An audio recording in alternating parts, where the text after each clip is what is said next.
What it do, guys? It's your boy, the Juice, and my name is Troy Bradshaw, but you can call me the Juice.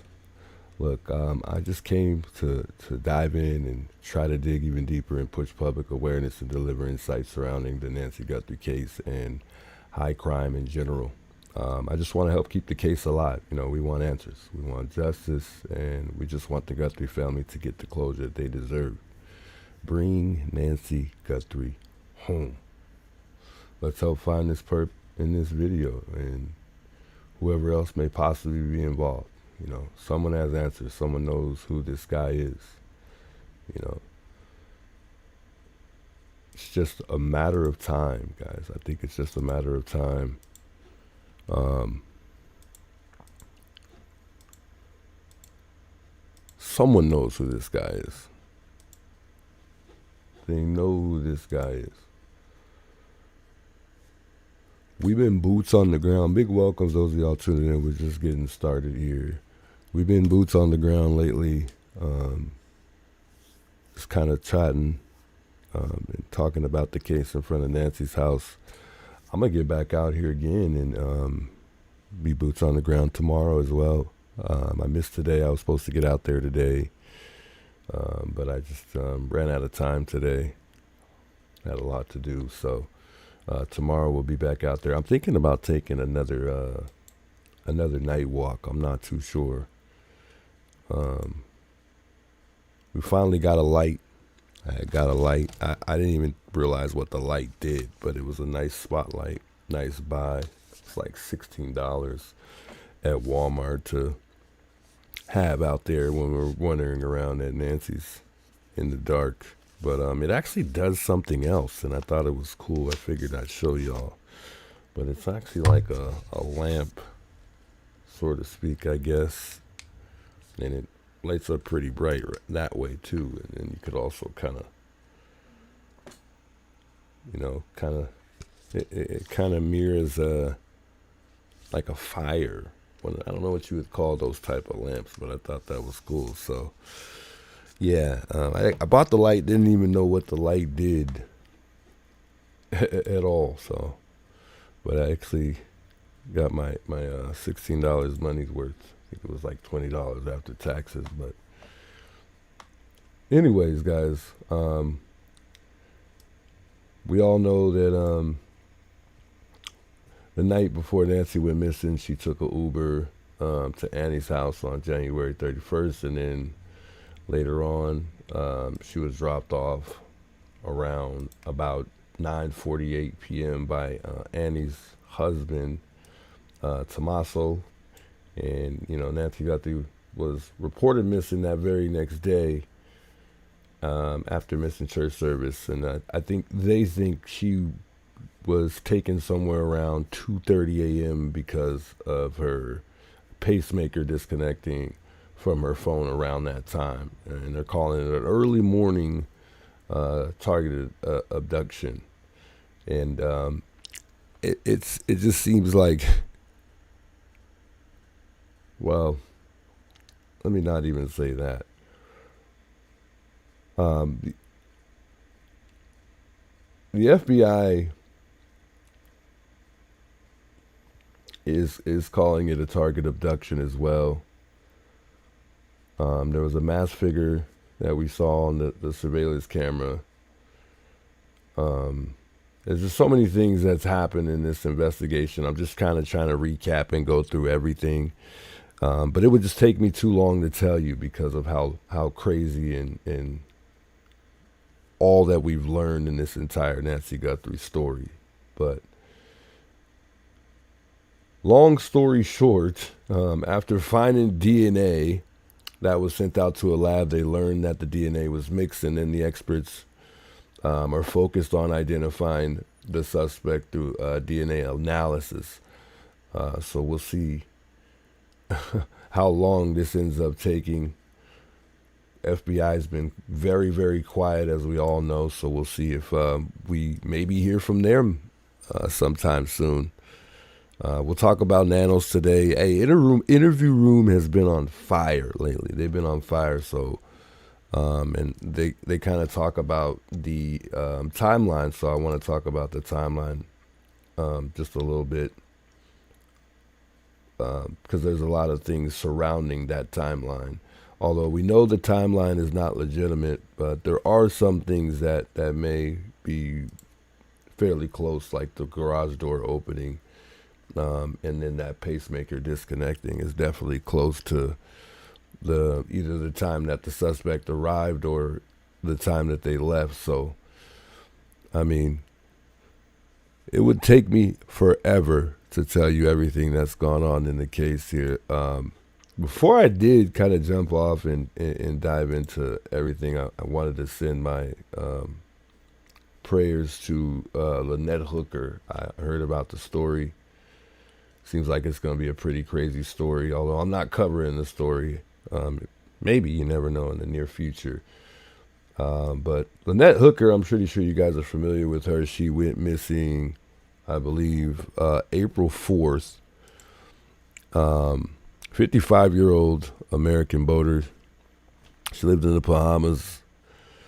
And I guess it's alleged that she fell off a dinghy leading up to her husband being arrested in connection with her disappearance. So her husband claims that she fell over in choppy waters, while family members have raised concerns regarding his account and the couple's history. I guess they have some history of domestic violence. So I think that's a big red flag for pretty much everyone from what I've seen. So we'll see. We'll see how this kind of goes. I'll kind of keep my eyes on it and see how it goes. I was listening to the video. I think he had, not the video, I think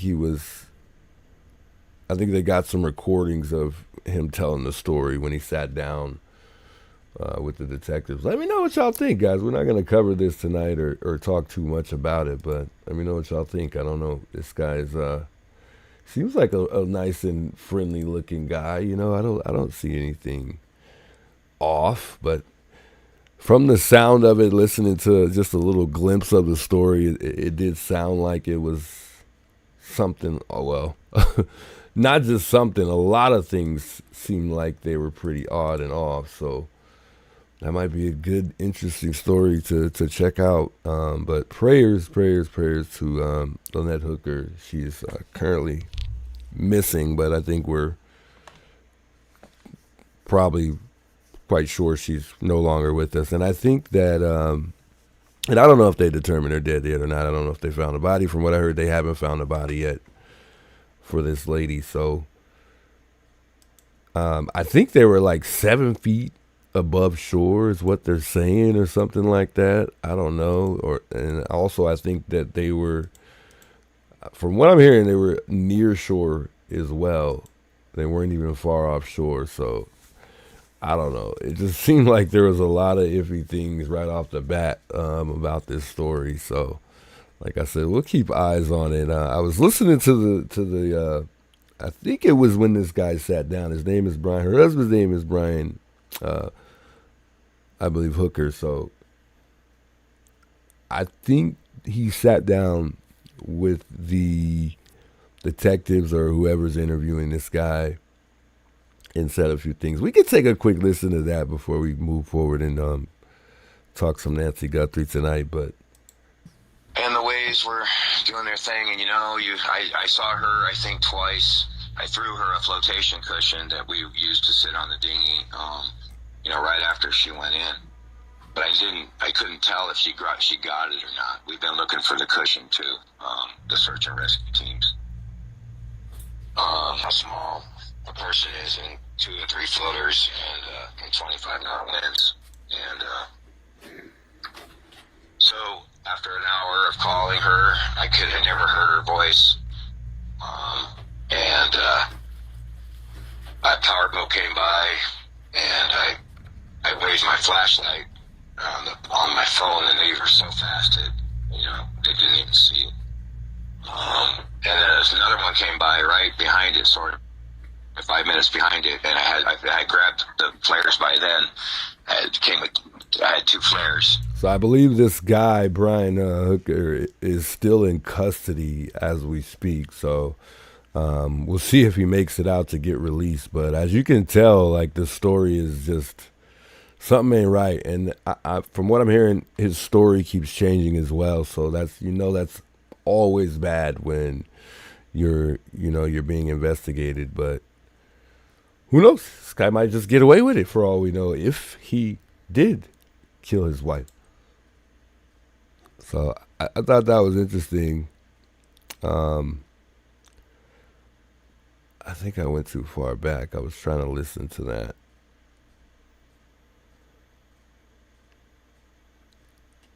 I don't know where I was at, though. Hold on. Let me go back because I wanted to finish listening to that before I moved on real quick, but I don't recall exactly where that was at. But that's a iffy call, man. Instead of first, because the dinghy was all tangled up in the bottom. It was underneath of another cushion. I'm sorry, I was just trying to get... Not call. I don't know if this is a call or he's sitting down, and I think somebody had reached out to him and he told him the story. Maybe this is what that one is. I don't know. But something's not right. Something's not right. And I think this is the girl who was pretty much the first one to discover this whole thing for the most part. I'm not sure. I know the daughter is just kind of waiting for answers, though. Caught on I know nothing about this just kind of story, let me know. Violence. Wait. And I was trying to play that call for Stream real quick. Go here. Every single But thing I don't know that's what good part on of it came the from her. video Every was in. cute I had it idea, ready, an but I awesome don't. idea. I just picked, but she really creates. Oh, here We still didn't wear our life jacket. Let me go back real quick. It was the moon has not risen yet. That's a lot of coincidences. Well, we'll play this little Little part. blow, like 20-some knot winds that popped up, and on a 3/4 mile maybe trip back to the dinghy, and single thing failed. Every single thing. We weren't wearing life jackets. Tipsy. It was sundown, and the sun set like basically 10 minutes after she fell over. Dinghy key over with her because it wasn't clipped to anything or anybody, and she had the spare dinghy key in her dry bag, which was with her. Yeah, it was inflated. Inflated because it was folded, but the wind blew us apart so fast that I think she tried to swim back to the sailboat, back to our sailboat, which was probably... He said, I think she tried to swim back to our sailboat. Our sailboat. You think? Do you know or you don't know? I don't know, 1,000 yards or something. But the waves were 3 foot, and I was trying to ship the oars, and one of the pins on the oars broke, and that bird dropped over the side. And I was yelling for her the whole time, and I yelled to her that I lost the oar, and I threw the anchor out and anchored the dinghy, and I yelled. I couldn't see her anymore. It was the moon had not risen yet. That's a lot of coincidences. To high-profile lawyer Randy Kessler in the Atlanta jurisdiction, wow, he's just got some really bad luck. And don't be too hard on him, everybody, because apparently he is in a... Anyways, that's enough for that. I just wanted to send some prayers out to Lynette Hooker. I'm not covering that at all. I just wanted to play that real quick. But yeah, we're definitely not covering that case here. I wanted to talk some Nancy Guthrie here tonight. And make sure y'all tune in with me tomorrow because we will be boots on the ground tomorrow. We gotta go back out there. I wanted to go back out there today. I'm trying to be out there as much as I can, really. But I'm a pretty busy guy sometimes. So, but tomorrow, I look forward to see me out there. I don't know if I'll go out through the night, or I'll probably go during the day. I'll probably go during the day into the night, or I might leave come nighttime. So I'm not too sure yet, but I think we should walk through the neighborhood and kind of get to know the neighborhood. I don't think anybody's really walked through the neighborhood, I don't think it would hurt to just walk through the neighborhood, and then just kind of see, just try to see if we see anything off, And that's why I wanted to play the interview room tonight, because a lot of these guys, and these guys are elderly guys, by the way. Not that that means anything, I guess, but they're older. A lot of times on the interview room, but they're talking about how they think that Nancy is close. They think Nancy's within 2.5 miles, 2 miles away. I thought that was interesting how they talked about the fact that they thought, and I'm quoting, Nancy's close by. I just, for me personally, I don't feel like Nancy's nowhere near. I don't. I think, like I said, I think the perps had enough time to brush this more under the rug, and even get away with this even more because of the distractions that we had in the beginning, and that's a part of why I believe that the suspect or suspects definitely staged this crime. I don't think they staged as far as like planting the blood or doing whatever they, doing something at an abandoned home or anything like that. I think they definitely staged certain things, like perhaps like, when the suspect in the surveillance video is approaching the Ring camera, and he's kind of walking with his head down. I think he also changed his walk up a bit just to throw investigators off, because I think they understood that they look for those things, although he wasn't the brightest fish based on what he was wearing, and how he had that gun in the front. Not what he was wearing, I guess, so much, but he just looked like he was an amateur based on the things that he did, like grabbing the shrub off the tree and doing whatever he was doing with it. That could have been a part of the stage, just as far as him just trying to make it seem like he was an amateur, perhaps. Who knows? But there were definitely moments, I think, about this case that the suspect definitely staged, or these suspects staged this thing. And I don't think a lot of people understand staging, but it's a deceptive tactic designed to make the investigators point to a false conclusion. And it's intentional to alter a scene. Like, so when enforcement arrives, in order to like mislead investigators, it says they redirect suspicion or hide the truth about what happened. And fast forward to now, I feel like that about Nanos. I feel like he's hiding something, and he's not even the suspect, but he could be, for all we know. But I doubt it. But he definitely could be covering up something at this point.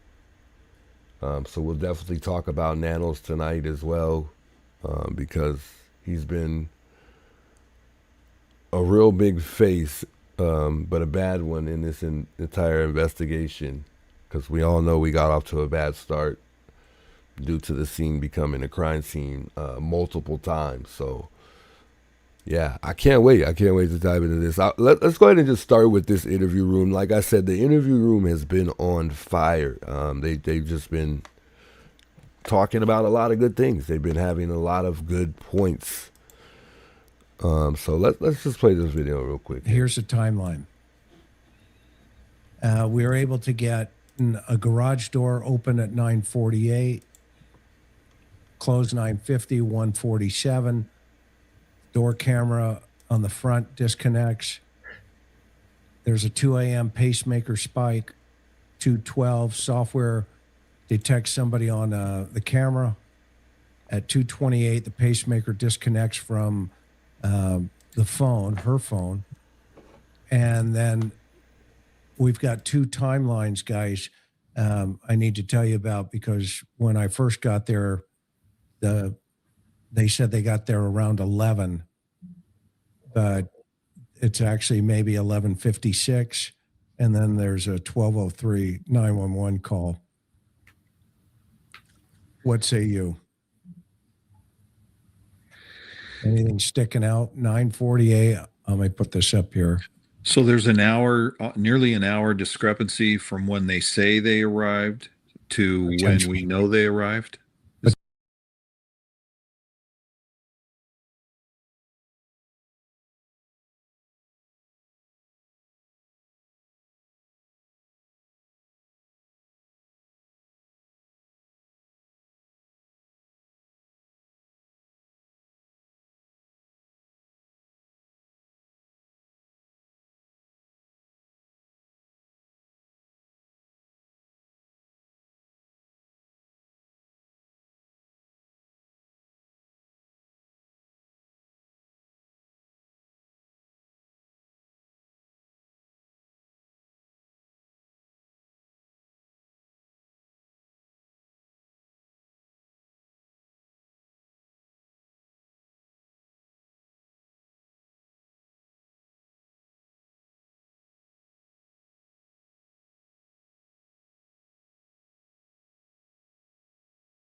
Is that correct?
Yeah. Okay.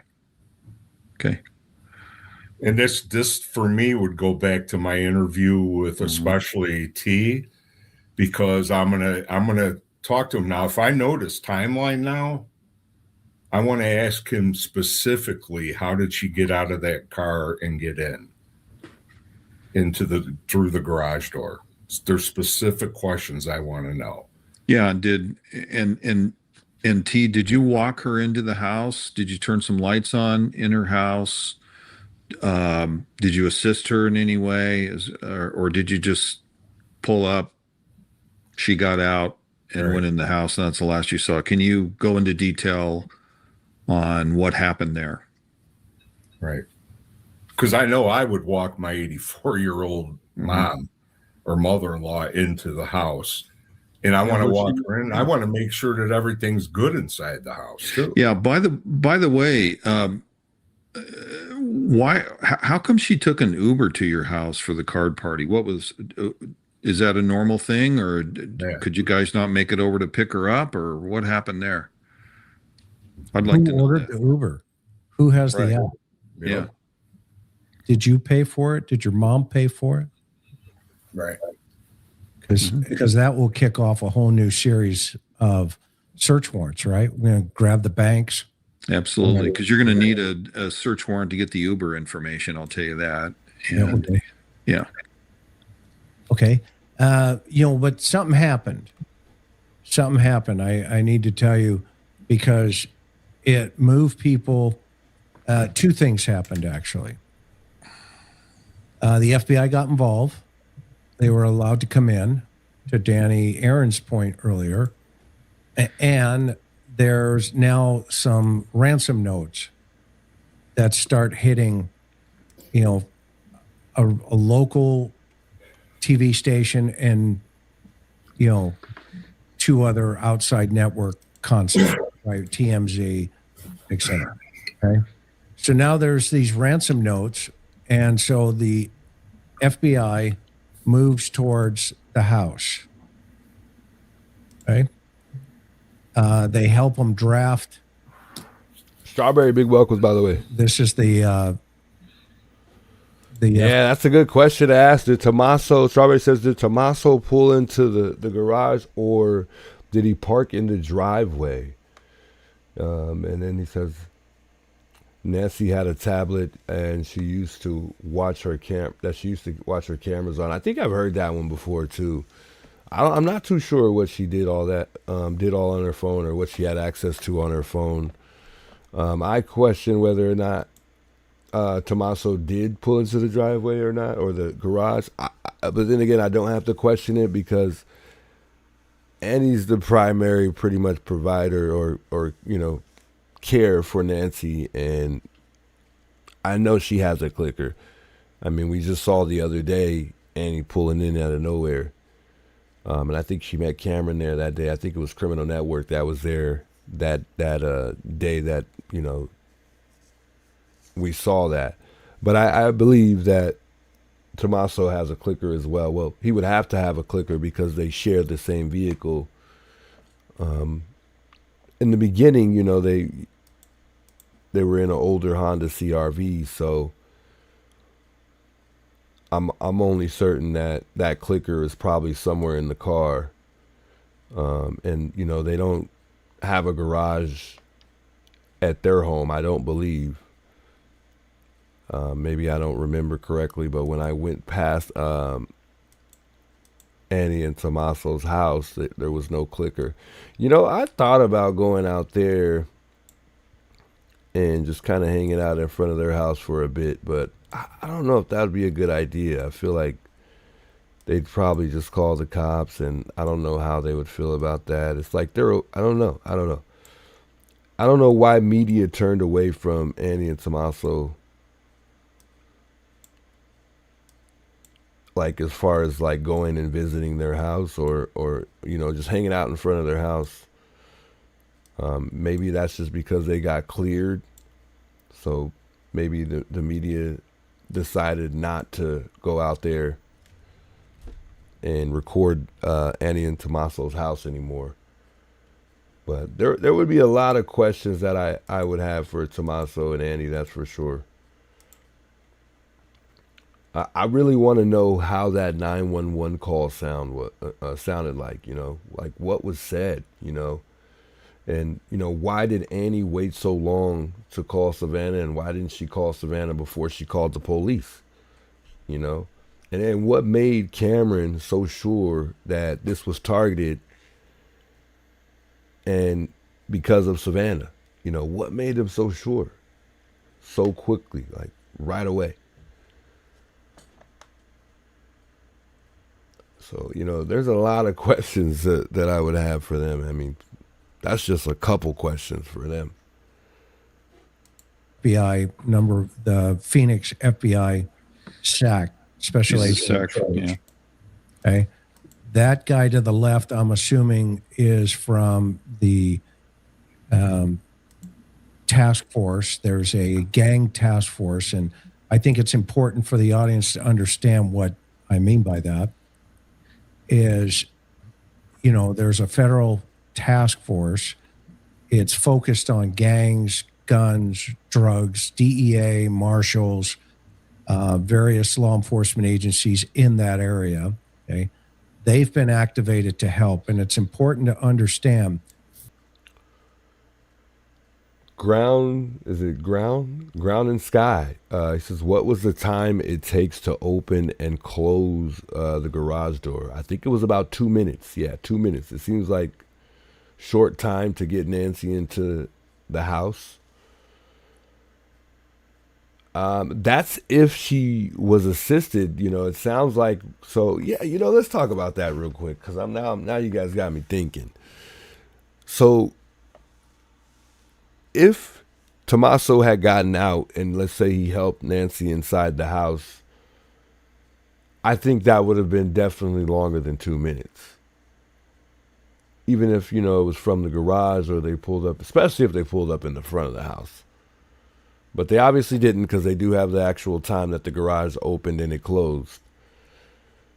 But 2 minutes just seems too short of a time for that thing to open and close. Yeah, if Tommaso helped Annie into the house. But if he didn't help her, let's just say Nancy just said she could do it on her own. She's good. She don't need no help. And remember, that garage is on a hill, so she wouldn't have to walk up any steps from her garage, I'm assuming, because, you know, she's already up on the hill, you know, that she walks on when she takes those 2 steps up those stairs, if she were to go that way, just saying.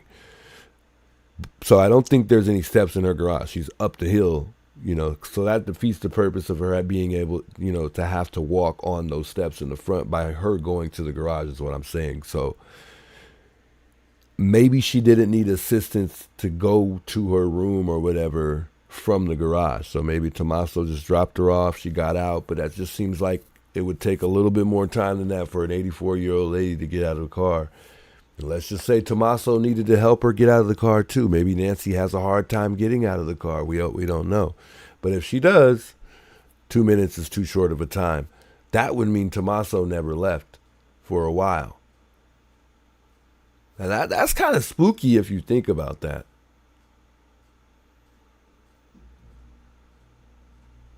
That's a questionable question right there for sure. Did Tommaso even leave? Because if that garage door opens and closes, either he would have to not have pulled in, or he did. But even if he pulled in or he didn't pull in, he would have had to pull right in and right out. 2 minutes is a very, very quick. It's a quick. It's not short, but it's not long. You know, it's definitely not long. It's far from long. That's really odd. That's really odd to think about.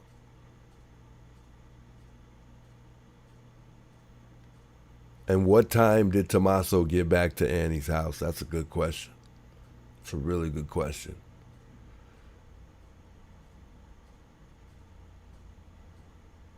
Yeah, Tommaso would have definitely had to pull in and pretty much right out. He would have been in there for a minute, get out, help Nancy. And I hope the investigators, you know, acted this out, because that's important. You know, I think it would have been important for them to actually act it out, although they can't put Nancy there. But I mean, they definitely should have asked. I hope they asked the necessary questions, like, did Nancy have trouble getting out of the car? Because if she did have trouble getting out of the car, oh boy, this is weird. This is weird. Why did y'all bring this up, man? No, thanks for bringing this up. That is crazy. That is just a crazy thought. There's a chance Tommaso didn't even leave if he, 2 minutes? And she can only walk to the mailbox on a good day. ever since the day that Savannah said that, that's the first thing I think of when we're talking about Nancy walking, period.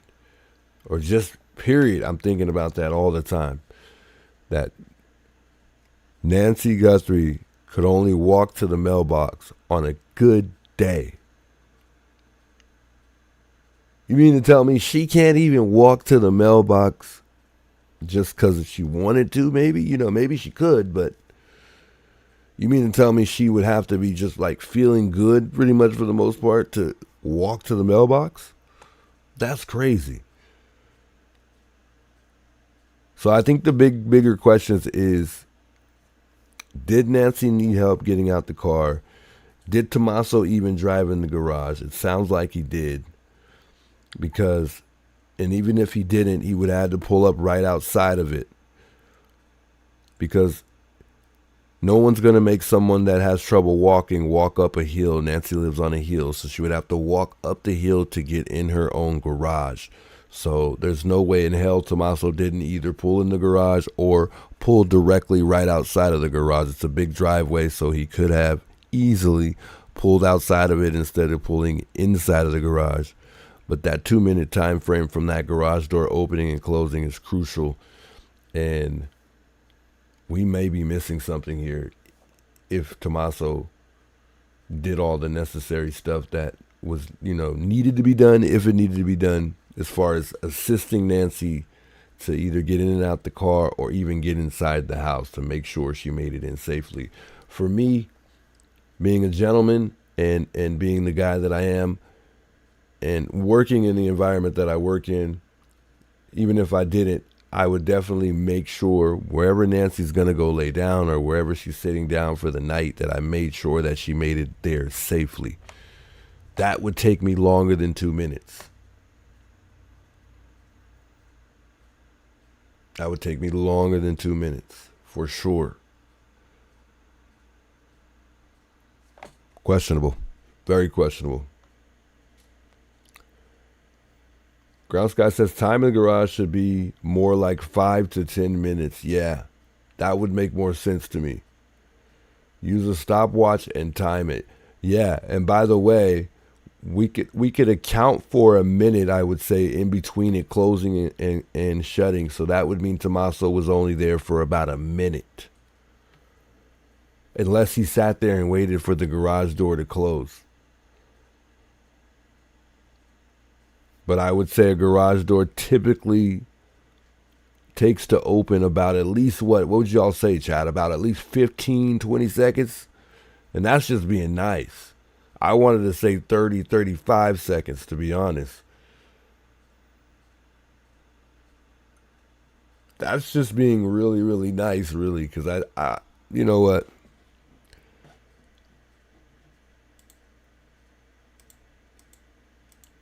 Let's see if we can get some statistics real quick, just to see. Gonna hear me typing here.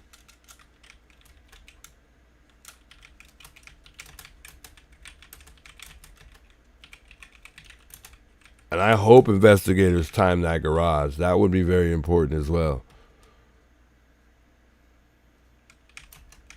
I just want to look this up to see what it says.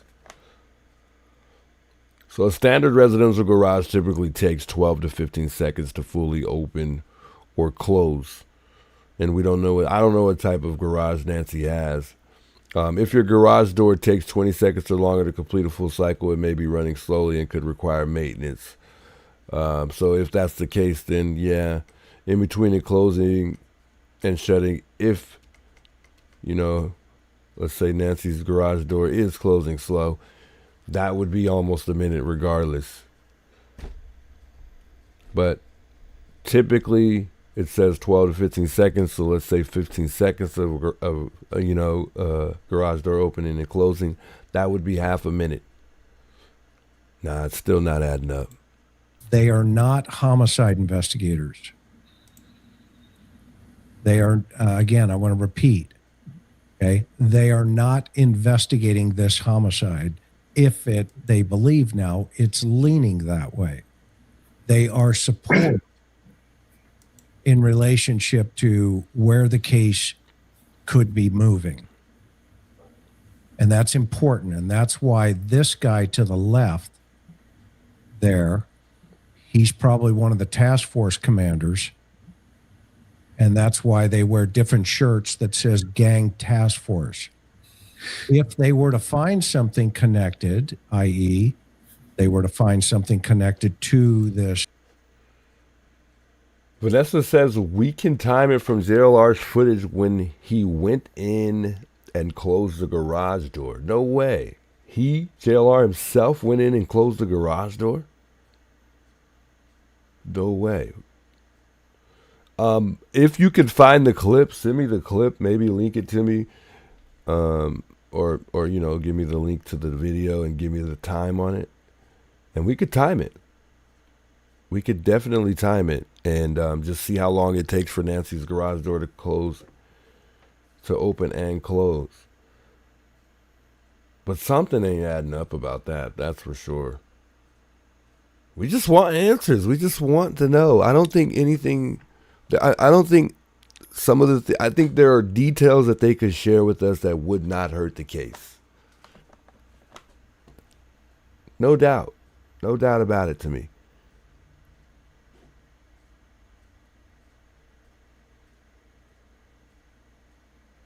Don't you find it cool garage door openers are keeping time? Yeah, I really didn't know that they could do that.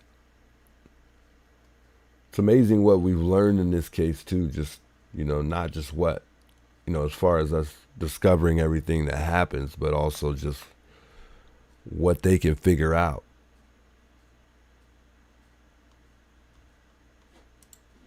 Now homicide investigation or suspicious death or suspicious circumstances, all of the decisions are still being made by the homicide team. They are not being made by the task force, DEA agents, U.S. Marshals, okay? And the reason for that, again, is for the chain of custody. And who is going to put their hand up? I gotta turn off my camera sometimes because it looks like I'm in the interview room, like I'm really like a part of the stream. I might as well just put my camera big enough so it looks like I'm really on the interview room right now. I mean, that's what it really looks like right now. So I'll kind of shut off the camera here and there so that way it doesn't look like I'm really on the interview room. I mean, it kind of looks good. Maybe they should invite me on. In trial. Okay. If a task force guy comes across something, they're going to call the homicide guys, like a witness or something like that. They're going to detain that person, and the homicide guys are going to walk in and do the interviews. Why is that important to understand to the audience? Anybody have any thoughts you want to dovetail into that concept? Well, the primary jurisdiction goes directly to Pima County. Right. So they have the jurisdiction of that crime. It occurred there. She's missing from there. The FBI is only invited to come in. They can't automatically come into any case unless they're invited by a local agency. Under certain circumstances. In this case, because you've got a missing woman close to the border, close to other states. So that's why the feds are brought in. But the primary jurisdiction still remains Pima County, and that's why there was that controversy about where the DNA was going to be sent. It's my understanding from numerous published reports that the FBI really wanted to encourage all of the DNA testing be done at the FBI crime lab, which is state of the art. Yep. In Quantico, Virginia, I believe. And there was, I guess there was some grandstanding being done by the sheriff and the FBI coordinators and as to who was going to win that battle. And ultimately, Pima County said, no, we're going to use our private lab down in Florida or wherever that was. So Yeah. It's unfortunate, but that's what happens sometimes in these high profile cases. Yeah. Egos. Egos. And your task force Absolutely. guy, your task force guy That's is just not going to sad. know That's the just questions that sad. need to be asked. No. We've all worked cases where and we're not even talking about separate agencies where, for instance, in Oceanside, where either our vice and narcotics guys or our gang guys would develop a lead and call us in, and then we would talk to them because they're not going to have the level of details and know what questions to ask. So that'd be another reason. It's like Well- I'm the detective, me and my partner. It's our case. Yes. So we're going to do the interviews. And then, of course, your support guys are going to, hey, everything's got to go through the lead. Yeah. In It's which, our in case. a high profile case such as this, as we would call in Chicago, a real heater, you have to have somebody that's established, that's going to keep everything organized. Who's doing what? Who's working on what? End of the tour, what did you do? And any outstanding reports that are due. Yeah, and I it's don't think that was important. done in this. Yeah, and it's important for everybody to understand. I mean, there's some people that are saying, well, there's a lead on the task force and yada yada, but that doesn't mean anything in this kind of case. Okay, they may be on that team, but they're not directing the direction of this case. And the reason for that is obvious. When those two homicide guys got there from Pima County the very first night, and somebody turned to them and said, okay, Aaron's your lead, John, you're second, Bob, you're cleaning up, whatever they want, yada, yada. Okay. Or Dan, etc. Okay. Now there's a cohesive group that says, okay, we make the decisions. But what that means is if Dan is the primary, Dan Aarons is the primary, and John is second, if I'm asked to go find or do something, I come back to. Don't know what's going on and keep losing you. I'm in Scotland, UK. That might have been something to do with it. Don't know. I hope not. I think we're clear. I'm not too sure. If we're not, then that's my signal. That's pretty bad, but I'll just wait and let it smooth itself out. I hope not, though. Hopefully we're smooth here. Miss Dream says, I woke up this morning and always check to see if there's news on Nancy before I start my day. Likewise, same here. I see a post that the HOA has filed charges on a YouTuber for harassment. No way. Didn't say who. Doesn't anyone know? Wow, I don't know. That's a good question.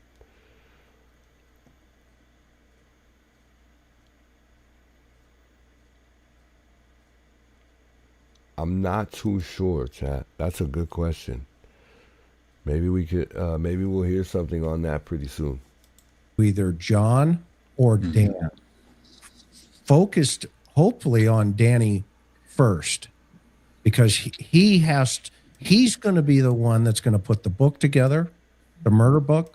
He's going to be the one They're in that's gonna be Colorado. first on the witness list, sitting at the table next to the district Is it, attorney, Stana Laughter? and he's going to be the one Much love. that Thanks for tuning in knows tonight. everything about Hells, thanks so Nancy much for tuning in. Guthrie Hey, shoe use mods size. and chat. Yeah, I'll be looking maybe forward to making finding a few mods for the channel here.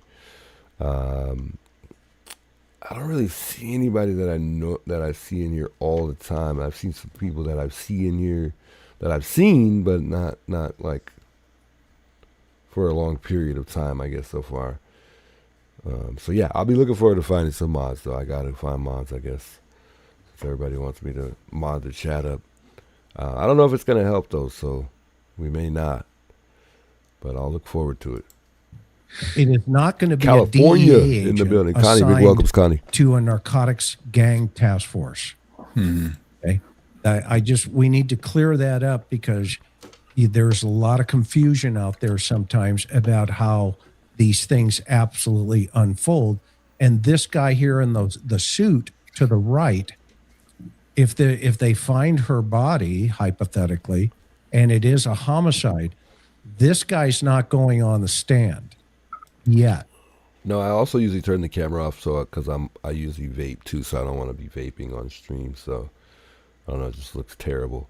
Foam says and I don't know if you get demonetized for that. Not demonetized, but a strike or it gets demonetized, I guess. I don't know. But Foams, big welcome Foams, he says there's been no charges on a YouTuber. The HOA had a meeting complaining to Sheriff's Department. YouTubers were harassing neighborhood. That's all the article said. Google NBC Tucson.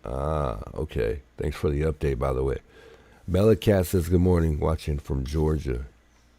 Shout out Bella Cat from Georgia. Shout out Georgia. He may go on the stand for the notes and the Bitcoin and all that other stuff, okay?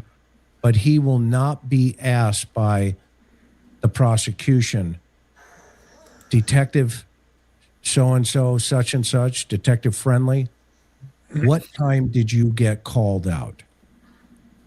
And all that weight now goes on his shoulders or her shoulders, whoever the case agent is. Anybody want to dovetail into any of that? And then Dr. Gary, I know you have a thought. And one of the first things a defense attorney on cross-examination, one of the first things that he or she is going to say is, are you the lead on this investigation? Were you assigned as the lead detective? That's going to be the first, other than that's how are you today, detective? Stuff like that. But that's going to be their first question. Yep. And they're going to go on board Dyer, you and your training and experience, right? Mm-hmm. They're going to flush that out pretty quickly. Danny Harris, any thoughts? Yeah, I agree. I mean, the way we work, Chris, as you remember, and wait, Juanita, hold on. Juanita suing Sue Ellen. Where did you get those sources from? Is that true? That's crazy. John and Bob at our agency, we worked it was generally a 3-man team, homicide team, depending on which team was on call. And the sergeant would designate one of us as the case agent. That would be the guy in charge that you were talking about, Chris. And then the other two guys are going to be, one's going to be the crime scene manager, who's going to be working directly hand in hand with the uniformed crime scene people, which early on in our agency, they were actual police officers, but then they gradually. Final Laughter says the police ordered the news guy Connor to leave. No way. He complied, but a JW is out there searching on foot a whole lot. What's a JW? Maybe I'm just slow. From Juanita, she told us. Wait, so I'm trying to understand what Connor would have been kicked out for. And really I'm concerned because does that mean like no one's allowed in the neighborhood anymore?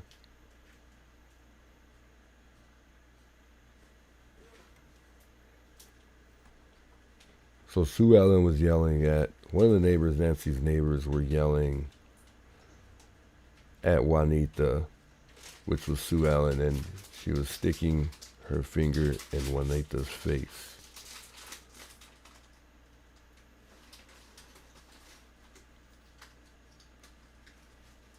I just hope that AJ Double, I guess they mean. I'm not familiar with that at all. I don't know what that means. Tiger, big welcome. Shout out my member Tiger here in the chat, man. Welcome back. Yeah, I don't know who that is, and I don't know why they're kicking people out of the neighborhood or if Connor did something.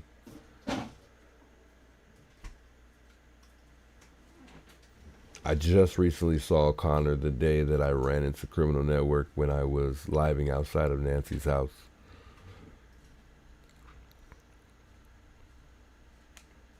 So if he just randomly got kicked out, that means they're probably going to kick me out if I'm there tomorrow, which I hope not. But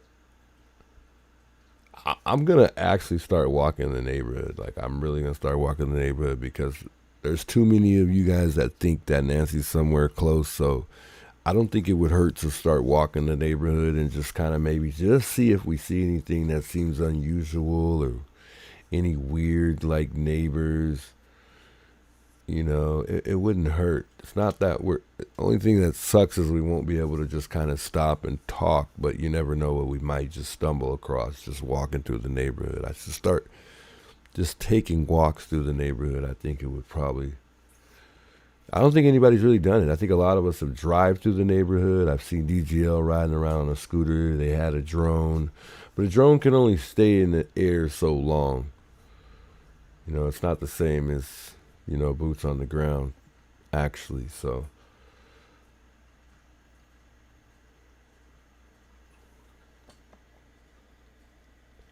he was just cold, no parking. Yeah, maybe we were just, maybe we're just a little misinformed. Do we keep buffering? Maybe our signal's kind of messed up. I might have to just get through it. I don't want to have to reset the stream. Have you heard the interview with Institution? The one that just happened yesterday? No, what interview? I actually like watching him as well. Went over to a civilian.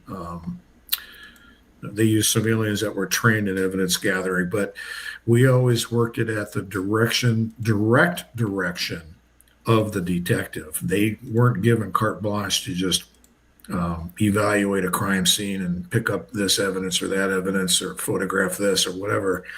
They were doing it at the discretion and direction of the case managing detective, which would be usually the second guy on the team. And then the third guy would be coordinating all the witness interviews behind the scene. And Dan, those three detectives, they're going to huddle quite frequently on this case and make sure that even though you have a case agent and somebody as the lead, so to speak, all three are going to be making decisions and deciding how to. Mark says, be careful walking in the neighborhood because be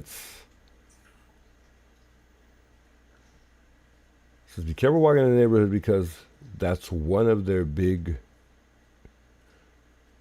gripes is that strangers were walking in the neighborhood, these streamers, they said, and it was scaring the neighbors. But it shouldn't, because we are holding a camera, so it's kind of easy to, like, know it's a streamer or know it's some type of somebody in the media world, I guess. I mean, it should be pretty easy to identify us. And I don't see what really looks strange about that. That's what's kind of crazy to me. But I mean, neighbors are neighbors. There's always that one or two neighbors that just try to ruin it for everybody. I think most of the neighbors actually want us there.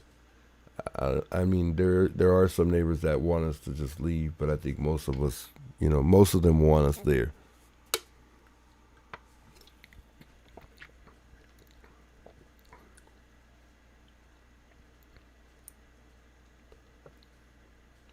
So his institution yesterday, he did an interview. He said, you need to watch as someone phoned in claiming his brother was the porch guy. That's really odd.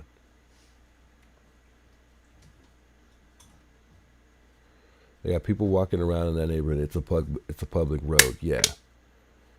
That's why I say if they say we can't be in front of Nancy's, that's fine. I'm just going to just start walking the neighborhood then. I mean, I'm probably going to walk the neighborhood anyways.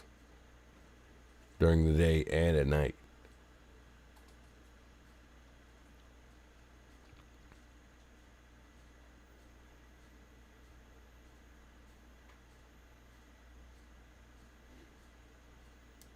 proceed and He says, don't watch it. It's so far-fetched. Huh. in which direction to go in on the case. Am I right? Correct. Danny? Yeah. As the case ages, as we say, if you Yeah, and that's why I was talking about CC Moore. Thanks for that comment, by the way. Someone in the chat says, Strawberry says they need to research Nancy's property. Yeah, I think CC Moore was talking about that. That's why I wanted to bring her video up tonight, because she was saying that they could still come through and, not just search the property, but, that's probably what you're talking about, as far as just finding more DNA. Yeah, they could definitely go back through and probably find other DNA in the house. I think so. And it's kind of it's weird to me that it's a nice big old house and no one's even there. It's like, I don't understand how none of the family wants to go and spend some time at the house or do anything there. It just seems like, I don't know if they're getting ready to sell the house. I mean, somebody said they saw Annie coming out with boxes. Not too sure if that's true, but I mean, I don't understand. I just don't get it. No one's really stopping by Nancy's. Like, if the family comes by, it's for a brief moment and then they take off. It doesn't seem like they spend much time there at all. But I wouldn't say, and I'm just saying that too because I wouldn't say that the home is contaminated. I mean, it definitely is because people have been in and out the home. But I'm saying I wouldn't. I'm just saying it wouldn't be as bad because it just seems like no one's really there anyways. But CC Moore made a point that even if they are in the home and moving things around and stuff, I guess, that they would still be able to work around whatever is, getting touched, being that they're able to, identify the family with their DNA. They would be able to just look past that, I guess. But that just sounds like a whole lot of more work that they don't need right now because it's already difficult for them to separate the mixed DNA anyways.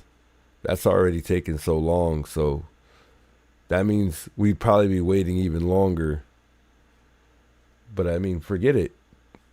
I mean, whatever it takes at this point. I think somebody also mentioned cutting out the piece of cement or whatever that is, the tile on Nancy's front porch where the perp was, standing at, and even taking that into CODIS and having them collect evidence from, the tile or whatever. And somebody also mentioned taking off the entire door and taking that in for evidence as well. So whatever it takes. But I mean, is it too late really is the question. I mean, CC Moore thinks otherwise. She still thinks they could collect some evidence. So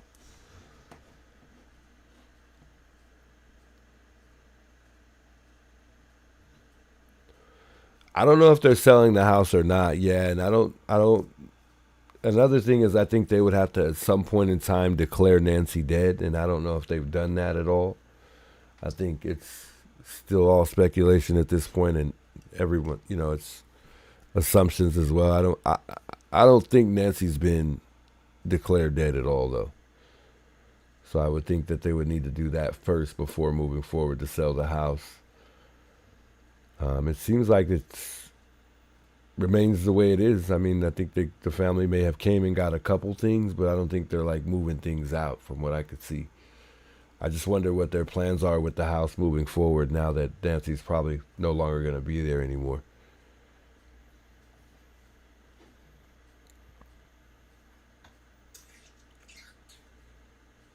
Yeah, would it make it more difficult for them to collect DNA if they went inside the house and cleaned the house?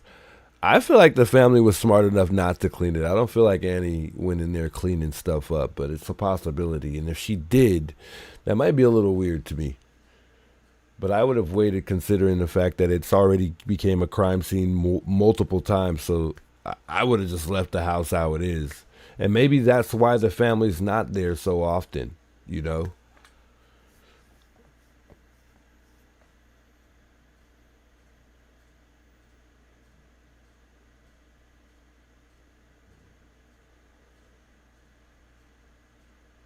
Sorry, I'll have to go. Keeps cutting out and can't hear what you're saying. Bye for now. Much love. Thanks so much for tuning in. I'm sorry it keeps cutting out. Connie says my TV keeps kicking your channel out as well. Dang, that's just, man, we're struggling right now. I don't know what there is that I could possibly do to try to give us better signal here, guys. Let me watch it on let me pull the stream up on my device real quick just to see how it's flowing. I'm going to continue this video. You don't make an arrest in the first 48 hours. It's you're running out of leads. You're going to be meeting every morning, first thing in the morning, with your team, as well as everybody in homicide, other teams as well, throwing ideas out there and possible avenues of investigation based on what you're debriefing everybody on from the previous day's events. So it's an ongoing process every single day. And it continues as long as necessary. As long as you've got viable leads still coming in, you're going to be meeting in the morning and usually in the afternoon before you go home until you solve this thing or figure out what direction you're going to go the next day. Okay. Dr. Gary, you had a thought? Well, I do, but first I'm going to make a very quick comment because I've been reading the chat. So because people are saying, where's the part where, you give the psych side of things? Well, the whole point here is that we're moving in a logical order from the investigative to then the 30,000 foot thinking about the why. And the entire point is that if you deviate from that, you're doing precisely what we're trying to tell you you shouldn't do. You should move in a very logical order from the ground up. And so I think it's excellent to listen to this thought process and then don't jump to the 30,000 foot until you've got all this stuff nailed down. Now, the question that I had was from an investigative, the investigative side of things is, because it hasn't been touched on yet, is so what would you guys do if you were faced with this case that is high profile in terms of what you're telling the family and other people about what they should be saying in public? Because there's a high media demand for information, and also how much, because you got people going on talk shows and going on, so in other words, what are you saying to people about how that could be problematic, right? And what are you doing in terms of the messaging from the sheriff's office to the general public? Because the fact is, this is a case that involves a celebrity in one way. So I'm curious. I mean, I'm sure you guys have worked on celebrity cases before. And there's always that problem of potentially, damaging your ability to find a fair, pool of jurors once you have a suspect and all kinds of other problems. So I'm just curious what you guys would be doing, because there are a lot of things in this case that I found a little unusual in terms of the freedom of what people seem to be saying. Did you guys feel that way too? And where the messaging is coming from also seems unusual to me. Yeah, I was pretty blown away with Savannah Guthrie, that last interview that she did with on her news channel. Yeah, chat. So it's smooth on my side. I don't know. So I mean, whoever's having trouble, I'm sorry. I don't know why you're having trouble at all, but you shouldn't be having trouble. It's smooth. I'm watching it from the phone. It's working. So maybe try to reset your devices if you're having trouble watching the stream. But so far my signal has been pretty sufficient so far.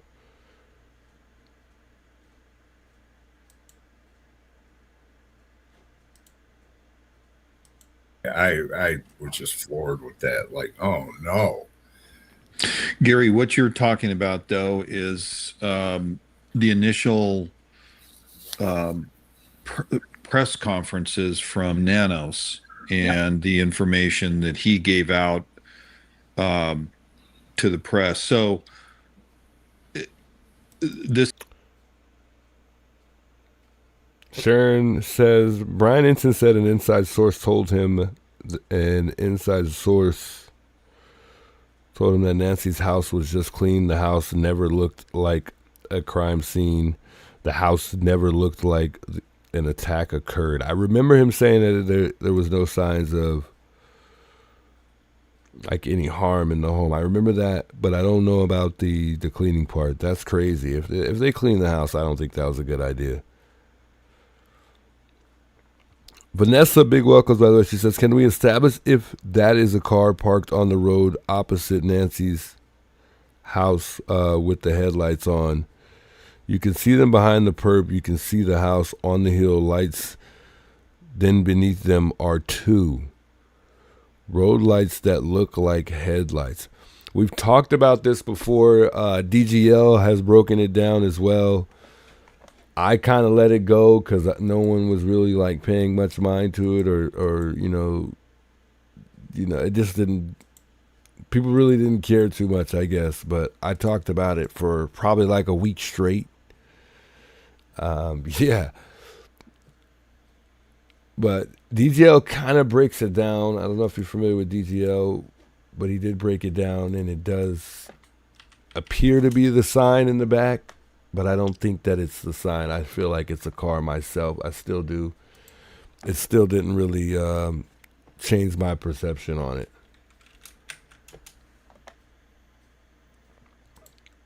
But I believe Dad's Gone Live did a video. I'm kind of looking for it, because he kind of explains it and breaks it down and just kind of makes it make more sense. However, he may have taken that video down because I actually still see it.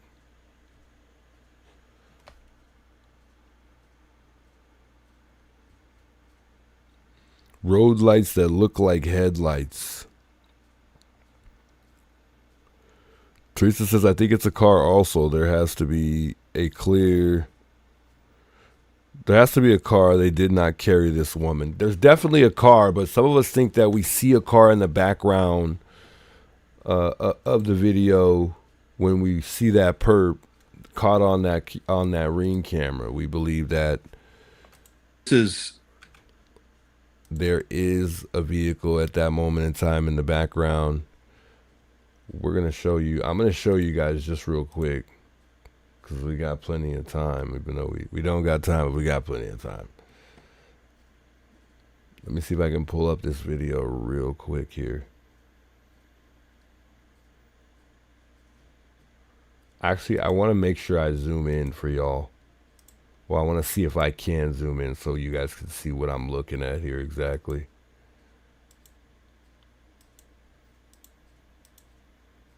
Oh yeah, this looks really good. All right, so you see, can you guys see the sign in the background? Can you see the sign? Okay. As the video is playing, you'll see the sign. So from Nancy's house, you actually can see that sign. I thought that the sign cuts off because her house is literally angled. It's not facing like vertical to the road. It's not, facing directly to the road. So, I mean, it's definitely the sign, I think. But then there are moments and times where I'm like, God damn, that's a car. But it is. I think it is the sign, guys, now that I'm seeing this video, because it's like reflecting. It's reflecting, but I just don't understand where the light is coming from. Someone says, I see a car. Let's just keep watching here, because it's going to come up again here.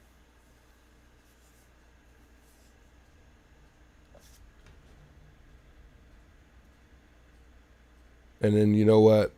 Hold on.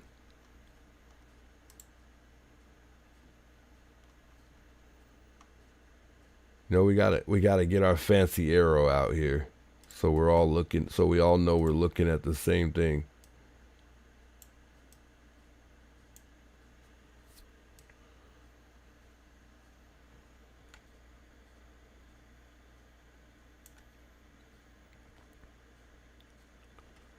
So what I'm talking about is going to appear where this arrow is at right here, in that general area. So if you stop, let's just stop it right here real quick. So you see in the background right there, we think that those are lights to a vehicle.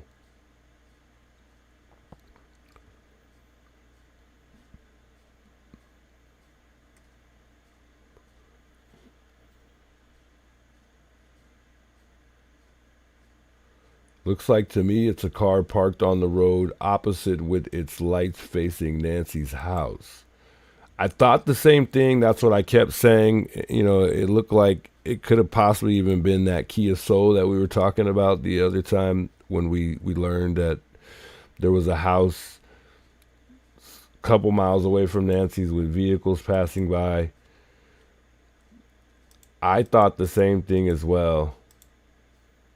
When they put that video out of those cars passing by, and they were looking forward to finding a Kia Soul. I truly thought that you know, it was the back of that white Kia Soul, because it looked like it. However, I believe that that's actually the sign. But if you look at it kind of looks similar to this photo right here. To me, it kind of looks similar.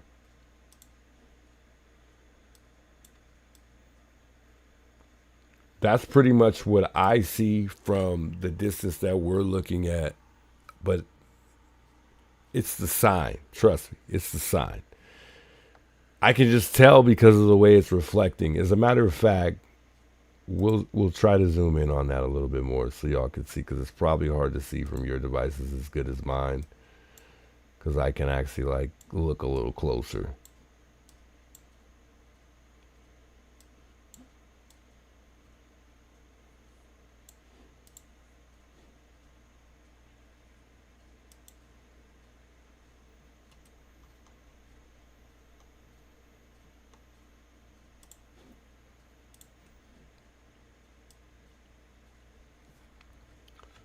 So it'll be right in this area here, right there. And you can see, you can, in some parts of the video, I could even like right here is where I can tell that it's a sign. And I only can tell it's a sign because it goes all the way around. It literally does. It does the exact, I can't, what's that shape called?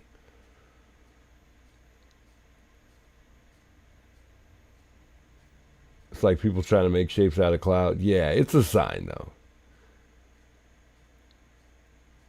But I'm not gonna lie,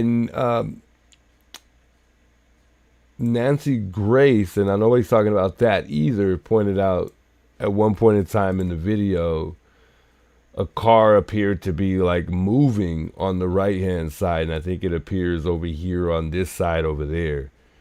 And I don't know if it's in this clip. I think there's a little bit of another part of this video. I'm not sure. Let me see if it's this video. Yeah, so it is this video. So if you look over here in the corner here, and I think, here, let me see if I can find that moment in time where that light shows up. I don't know where that light is coming from though.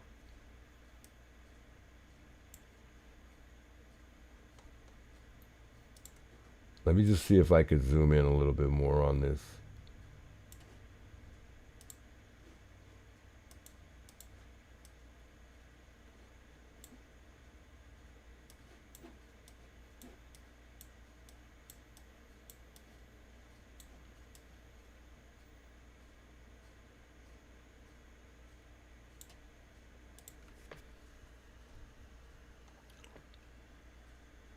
Trying to zoom in a little bit more on the area where those lights are kind of moving on that right hand side.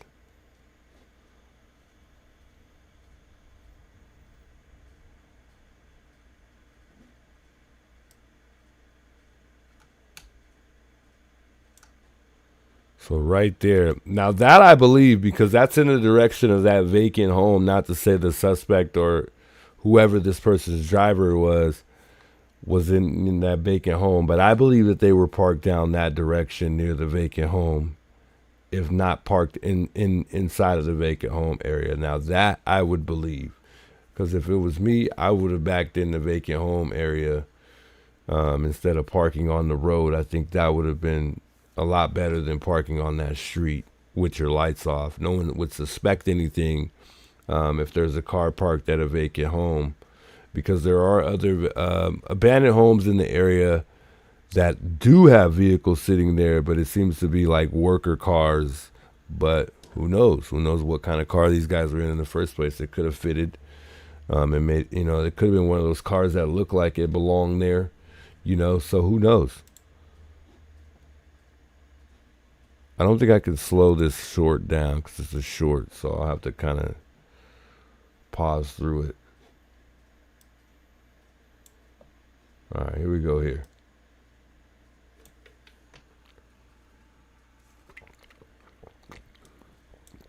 And I'll rewind it a couple times so you guys can see what I'm talking about here.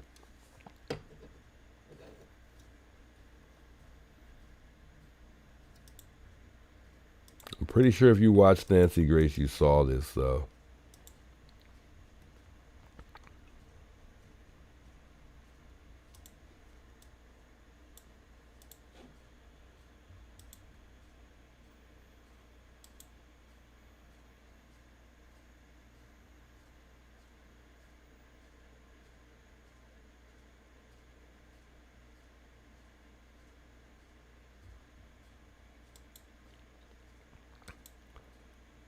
So it's right here at this moment, right here, right on my arrow there. I don't know where those lights are at. That really hasn't been confirmed. No one's really talked about where those lights are at. But it looks like the lights are moving, and that's what Nancy Grace was pointing out. You see how the lights just appear? And I don't know what lights that are. That is odd to me. That was the oddest thing that she brought up, and no one really cared. It seemed like no one really thought nothing of it.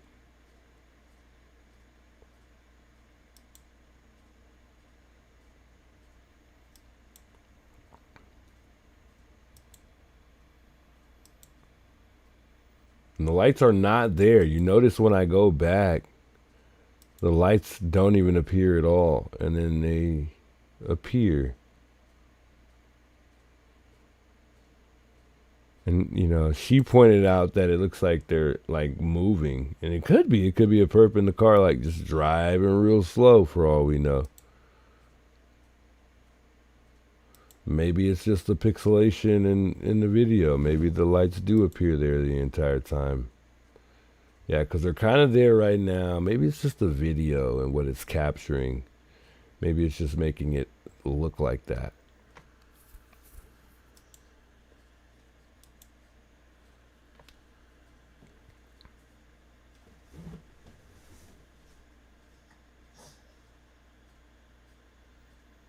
Yeah, so that might be a neighbor's lights or something like that. I don't know.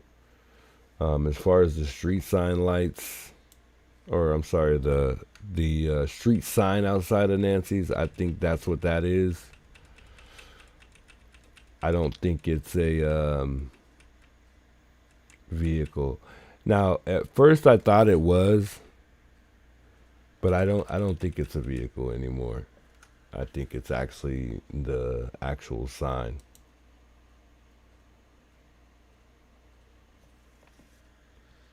I don't know why the perp looks that way, and he could be looking. It's like, yeah, maybe that is a car because, the perp's looking in that direction, or he's just looking to look.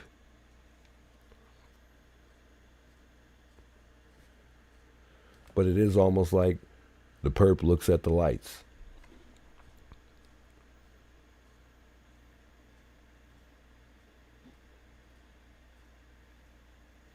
Yeah, I could watch this video over and over again. And over and over and over and over.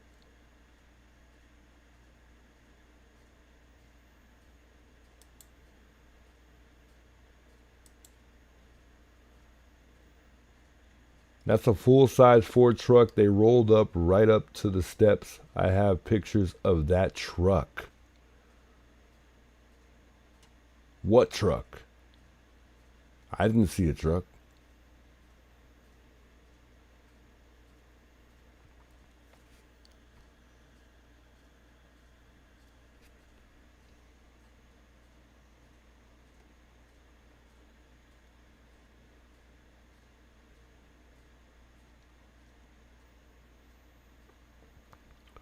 A signal we are all going to lose our minds. I would think if I was committing a crime, I'd be looking everywhere.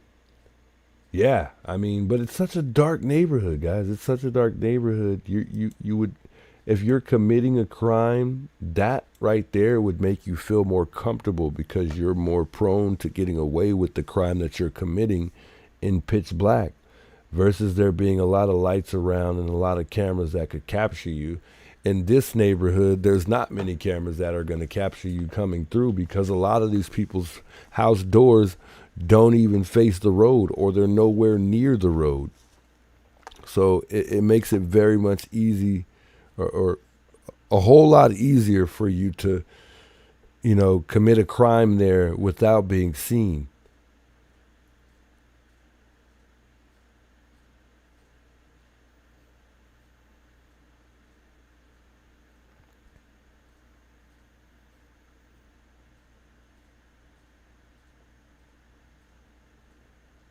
I think we kind of are overthinking this as well. I think there's a possibility also that he didn't drool because they're saying, at some point in time, he must have had to have drool or spit out something because of the bite light in his mouth. But there's a chance he didn't. And there's a chance this guy never even went in the house. There's a big possibility this guy we're looking at on this surveillance camera or the ring camera here, he never even went inside. I don't even think this guy went inside. I think he did whatever he was doing there. There were already two guys in, and because sometimes I think there was two guys there at this moment in time. Other times I think it was at least three, and I want to say it was three plus the driver, so to make it a total four suspects that would have something to do with this. My minimum is two, but I would say it would have to be at least three guys there. Email is in the description if you want to send me some pictures there. But I would argue that there was at least three guys in the house at this time.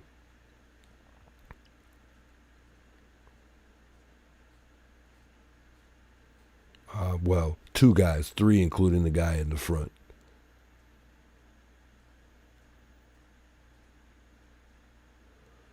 They said guy lives next door to Sue Ellen. I thought it was a woman that lives at the top next to Sue Ellen from what I heard, unless there's another. I think there might be one other property right next to Sue Ellen's maybe. I've only been up there once, and that was when I first arrived the second day Nancy was missing, and I didn't really pay much attention to those houses up there.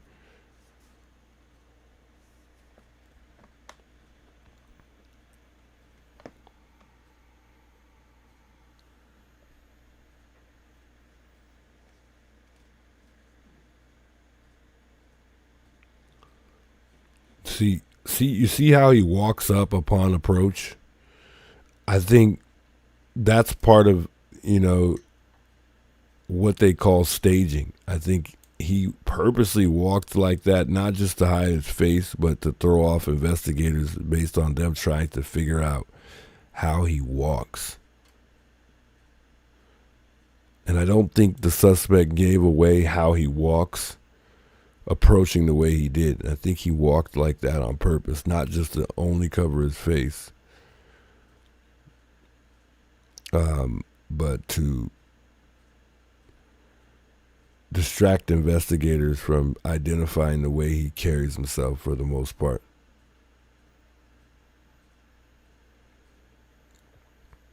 And I could be wrong, but I think there's a possibility this guy's limping on purpose. He kind of has a limp, when he goes back looking for the shrub,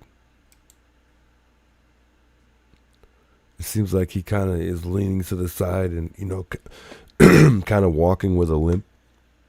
Excuse me.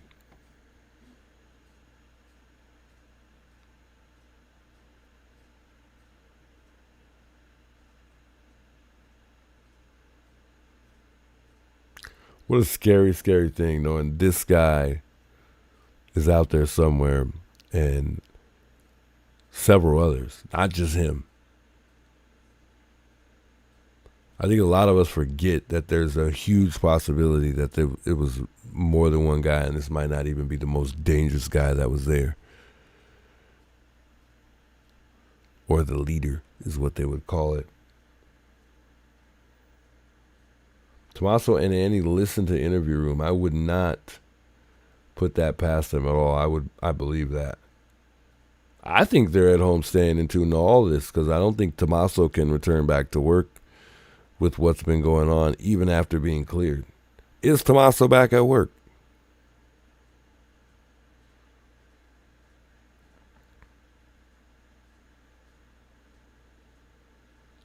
Yeah, is there audio on this video? I would like to know, you know, whether or not there's even audio on this video right here.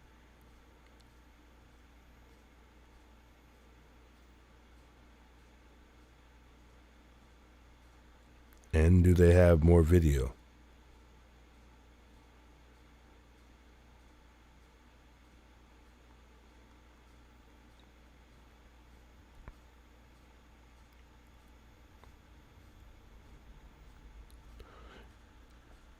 You know, they say with the mistakes that they've made, you know, they say that a defense attorney would dream of this because of all the mistakes that they made in the beginning. The last thing we want to see is our suspect getting arrested and then, you know, getting off.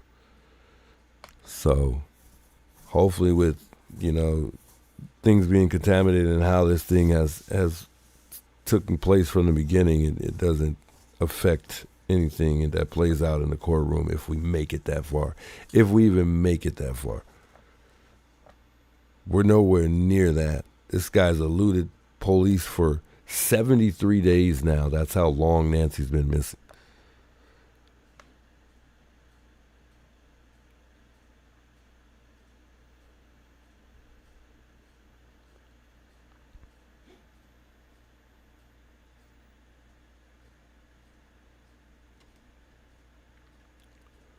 If they have this video and they took Nancy out the front, there's got to be a video of Nancy coming out the front.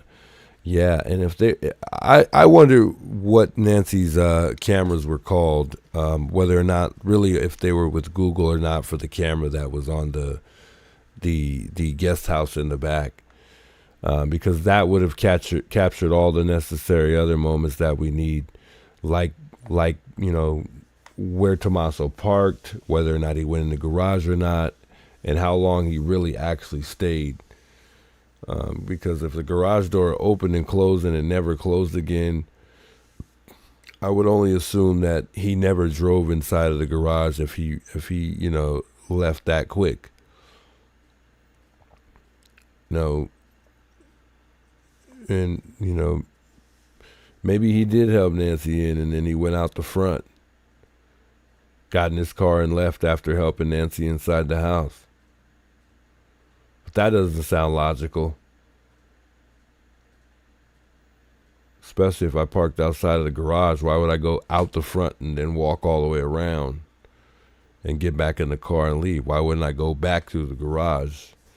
If you're Tommaso and he pulled into the garage, or he didn't, he just helped her inside through the garage.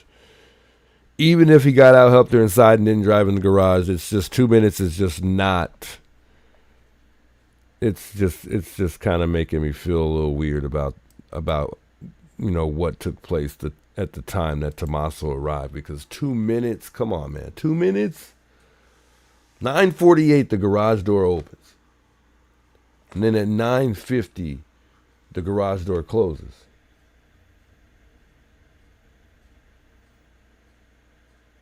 So you got to think. So Tommaso would have had to left within 2 minutes after arrival. I would only assume. Although we could be wrong, and he could have stayed there a little bit longer and maybe left at 9:52. It's just questionable to me because that's just it just seems like a too short of a time frame from upon arrival, dropping Nancy off and then leaving. And then, 1:47 a.m. the door, and that's when we, the door cam detects, this individual that we're looking at right now, actually. So I mean, it's just something ain't adding up, right? Something ain't adding up. And it's just kind of good that we have the timeline, even though the timeline isn't legitimate, but it just kind of gives us idea because there are some legitimate things in the timeline of things that are just really questionable. Because we know that the garage door opening and closing is sufficient as well because they were able to determine that. But it's just something that's not adding up for me for Tommaso when he did drop her off. But don't quote me on it because I could be wrong.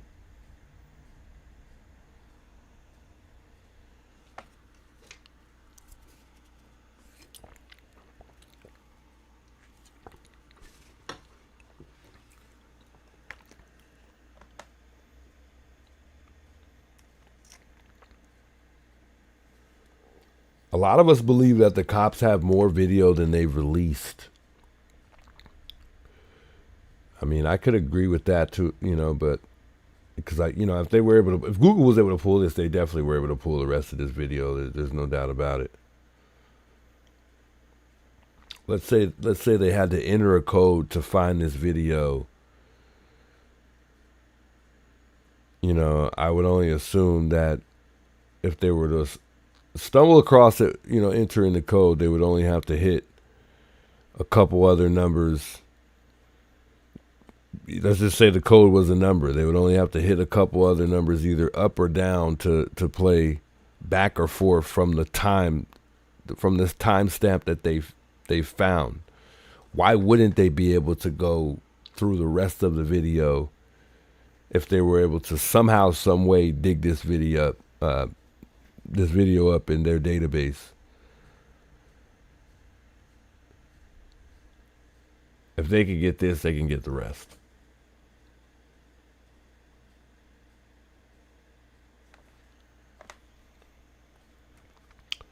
It's a sad thing, and I just really wonder if Tommaso even ever left, and if he did, what time did he leave?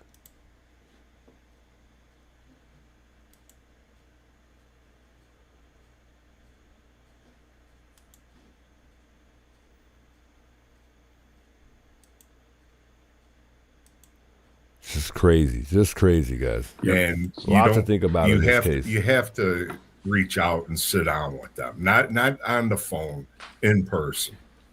Right. Well, see, part of what I think psychologically is important about this case and unusual about this case is that because it involves a prominent person, and even if it didn't involve a prominent person, it might be one of those cases that just for whatever reason happens to fascinate the public.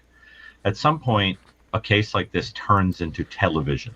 I think the neighbors mentioned that this person, I'm sorry, not the person, the dog started barking. I think it was either around 1 or 2 in the morning. And then what happens is the public wants the latest installment of the Guthrie case show.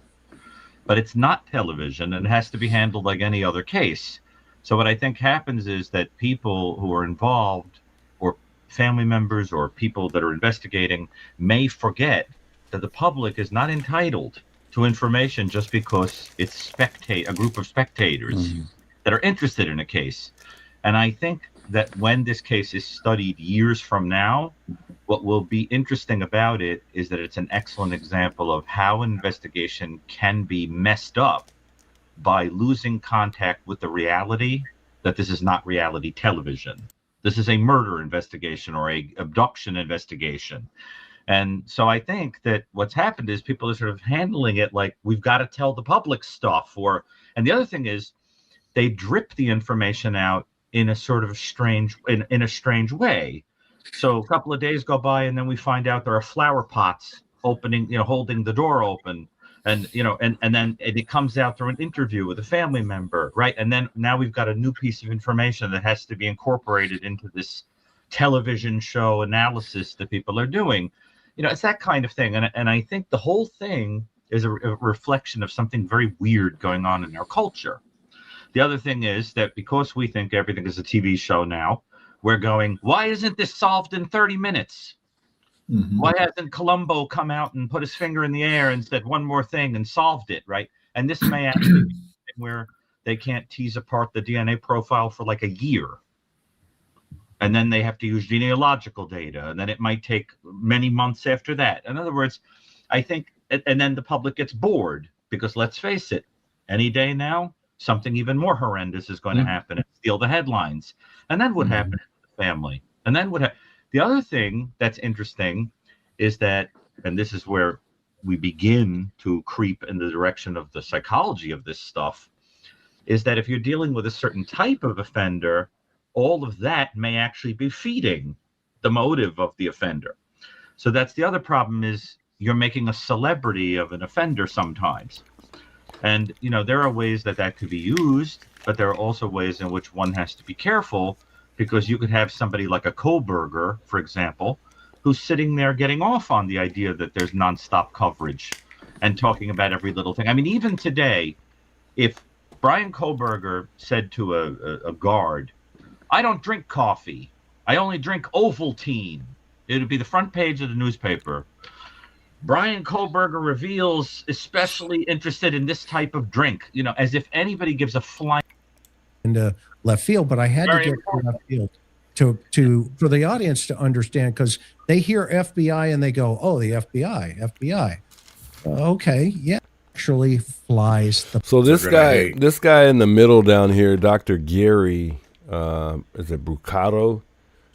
He thinks that Nancy is somewhere near in the neighborhood, and I think also Chris and the rest of these guys think that Nancy's somewhere in the neighborhood.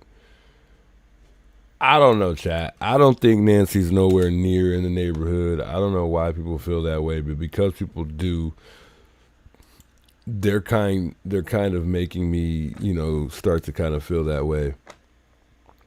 Just a little bit. They're giving me the confidence to just go ahead and walk around this neighborhood and just kind of just see what I see, considering there's could be something odd, maybe something that the FBI missed. Who knows? There could be something off in the neighborhood. Somebody could be off in the neighborhood.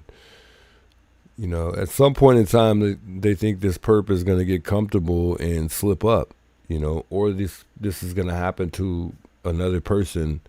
And that's what's going to lead up to us finding this guy.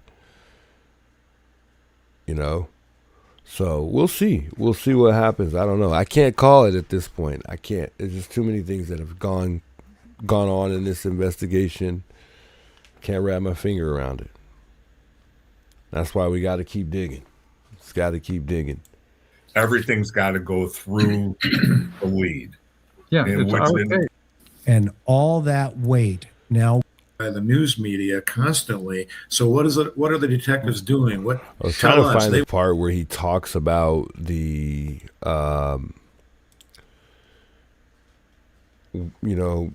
the fact that he thinks she's close, but I don't know where I left off in that video to find that specific spot. This lady, McCollum, is such a great mind in this investigation. She's always got something super interesting to say, I think. So I wanted to play this little clip with her because she's great. She's just great. She's a smart lady. It is baffling to me that we are now in April and we don't know any more than we knew. I mean, this is insane to me. But the number one thing for me right now is the lack of communication from the FBI and the sheriff. If you sent me that email, I think you sent me your number or something like that. Send me the link or send me the photo in the email. Rachel. I think you sent me that, but you sent me your number.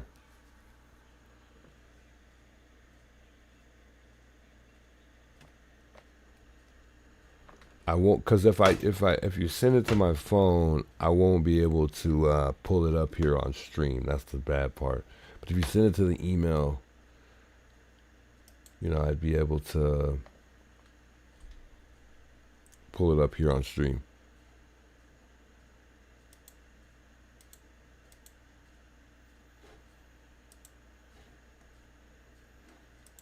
I just don't understand how, especially the FBI, is radio silent. I mean, are they sitting there just waiting for the DNA to come back? Because I agree with Savannah when she said, we still don't know anything. We still don't know anything. Yeah. What did you make of that new interview of hers?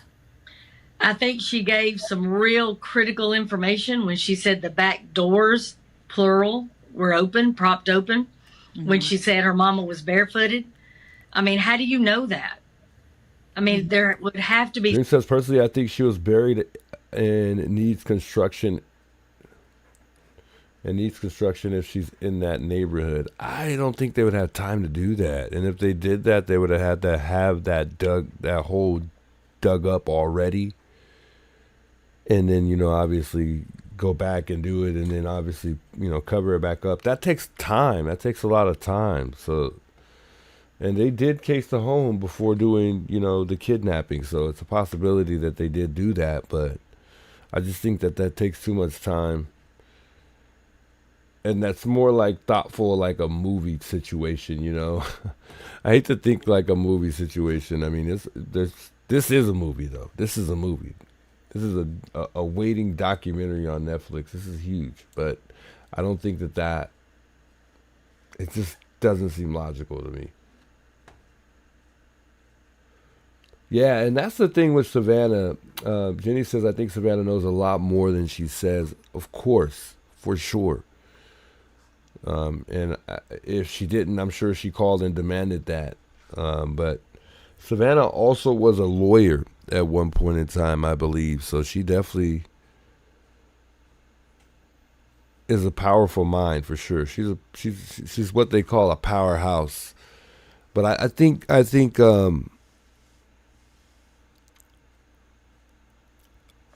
it's really weird to me the fact that Savannah was able to come out and tell us more. Yet the FBI or sheriff, because they've been quiet too, has yet to hold a press together, has yet to come out and tell us anything. And why was Savannah allowed to, say some things that they haven't even told us yet? Did she even ask before she went forward and did that? This case is crazy, guys. Some reason she believed that were true. So either she keeps her bedroom shoes, right by the bed because she does have limited mobility, or there was some type of maybe bloody footprint in the house. We know she was bleeding. And, they're saying now there was no indication inside the home. But, I find that hard to believe that she was just pulled out of her bed and they spend 40 minutes in there and you don't know that there's any evidence that the perpetrator was in there other than her bed covers being off the bed. That doesn't seem likely to me. Right. I mean, it is so baffling, and we keep thinking about that image, the video that we saw at the front of the door, and it's just so. I can't believe that we're still looking at the doormat of the front door being there. I'm not sure if it's there as we sit here today at the beginning of April, but we've been watching the doormat. How could they not take that with that person, that suspect's feet? Oh, it's still there. I don't know how you don't take that. I don't know how you don't take the flowers. I frankly don't know how more of the blood wasn't gone. Because you don't know when you first arrive somewhere. Because remember, we didn't have the video. Was there one person or more bleeding? We don't know. So you take everything. So we talk about, I remember hearing in the very beginning that there was. Chat, who cleaned up the blood anyways, by the way? Carol, big welcome back, Carol. Who cleaned up the blood, by the way? Like, whose blood was that? I'm sorry, not whose blood was that. Like, who did anybody see anybody come by and like spray the front? That was Nancy's blood. I know whose blood it was. I didn't mean to say that, but I don't think the blood is there anymore. And I don't feel like if they came and poured a water bottle, that would have cleaned the blood up. Maybe it did rain a little bit not too long ago, but it didn't rain a lot. I don't recall anybody ever coming by and cleaning that blood up off the porch. Just is showing my email went through with the photos. Okay. Let me check that out. Some kind of backdoor access, but now we're hearing that the back door was propped open. And let's go back to that, because that, to you as a crime scene investigator, indicates that maybe, I mean, you wouldn't need it propped open if you had two people, unless you were going to render her unconscious, maybe? You wouldn't need the door propped open no matter what. If anybody in the back of her house, you know, the neighbors, if they wake up in the middle of the night and they look out their kitchen window, why would you have a door propped open? That would signal that something nefarious is going on. So to me, that's an amateur move. It, to me, again, appears to be staging. Laura, you've got this person that we know went to the front door more than once. Whether that first video is on the 11th or the 24th, there he is. No backpack, no weapon, right? He comes back on the 31st. Now he's got the backpack that's filled with whatever he's filled it with. He's got the weapon. He's got the mouth light. So the 31st, he came mission ready. The other 2 days, he's casing the joint. You don't need 3 people all those days casing a joint. It doesn't make any sense that this is more than one person. That looks like, hey, I'm going to go to the front door. I'm going to do this weird thing with these flowers. I'm going to go around the back. I'm going to knock the lights out over one door. I'm going to prop 2 doors open with these flower pots, so that when law enforcement or the family gets there, it looks like, oh my gosh, there must have been 5 or 6 people here. Right. That's called staging, to make you think something happened that didn't. Why in the world would 3 people have to spend 40 minutes to get an 84-year-old woman out of that house? They wouldn't. Right. And when we go back to... That's why I keep saying over and over again, what really went bad? Like, why would it take so long? What took so long? Why would it take 41 minutes for them to get in and out of a home with an 84-year-old lady? If it's between, even if it's between, you know, me and another guy. Hell, even if I'm by myself, I don't know if it's going to take 41 minutes for me to get an 84-year-old lady out of the house. I don't think so. Especially if I'm going in there willing to harm her. No, it's not going to take me that long. Although that would definitely be a very tough task, I would have to say.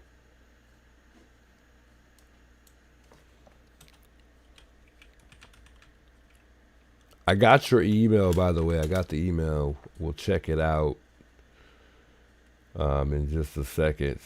I was trying to find your video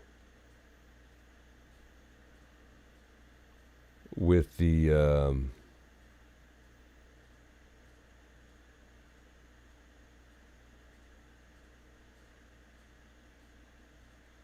was trying to find actually Criminal Network's video.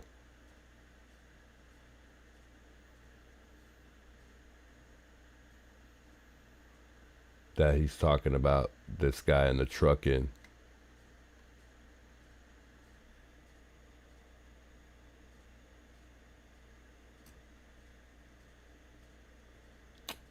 I don't know what the video's called. Give me a moment. The beginning videos of seeing investigators at the house, well, actually, not even in the beginning, just as we were moving through it, I think it was a couple weeks in, we saw investigators on the left side of the house. If you're standing on the street, you saw them spending a lot of time. And we've since learned that that's where Nancy's bedroom was, or at least a bedroom that she had used. So it is still so confusing. And also confusing is the search of the terrain. We don't know. I just don't understand why we haven't heard any update, maybe weekly. We're still searching. Here's the tip line, you know, from anybody. From anybody. And so, you know, when I got there, first of all, the day I landed, it was 107. Wow. And Strawberry says, you don't think that Nancy was the initial target. He thinks that they spent that time inside of Nancy's home trying to get into the safe. I disagree with that. I don't think that they spent any time trying to get into that safe. That's just me, though. I think they were there for, like I said, I think they were there to do a job, one job and one job only. And I think that was Nancy. Because you got to think about it. There was nothing touched in the house at all. Nothing. And if you're going in there looking for something, yeah, let's say they're familiar with the family. They know that the jewelry or whatever that's really valuable in there is in the safe. And like you said, that could have been something that went wrong. They could have hurt her. You know, they definitely could have hurt her trying to, you know, get her to give them the code to the safe, you know. But it just sounds like too movie-like. It doesn't sound logical. You know, and what does Nancy really have that's actually valuable? From what we heard, she likes jewelry. But does she have that much jewelry really? Does she have really a lot of jewelry that's worth a whole lot? You know, was whatever is in Nancy's safe really actually worth it? You know, and I think that they wouldn't have told us and informed us that this was a targeted abduction if they felt like it was a burglary gone bad. Because Strawberry's leaning in the burglary gone bad direction. I think I'm 100% positive this was targeted at this point.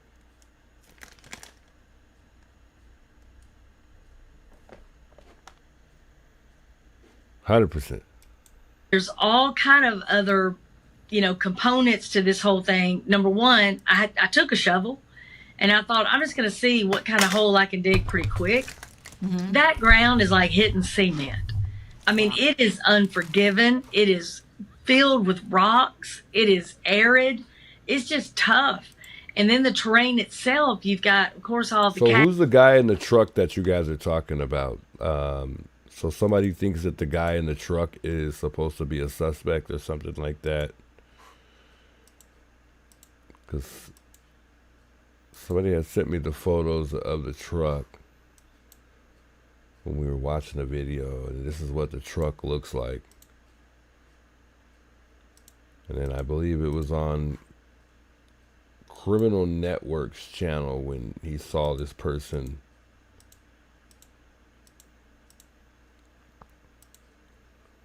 that looked a little suspicious in a truck.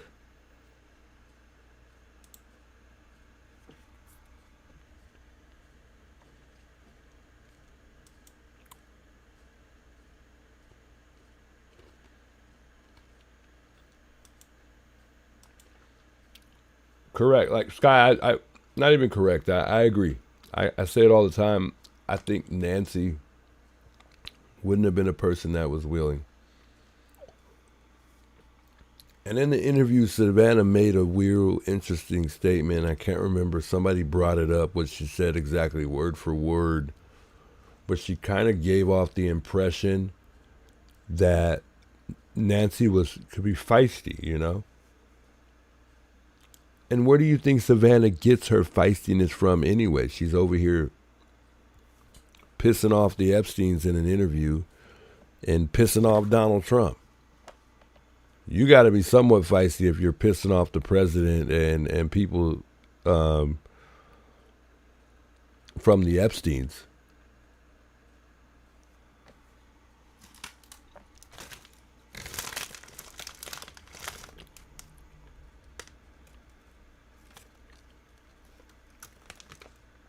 Alyssa said she's got the same truck. Let me see if we can find this video on Criminal Networks. It looks like it's called Nancy Guthrie Boots on the Ground.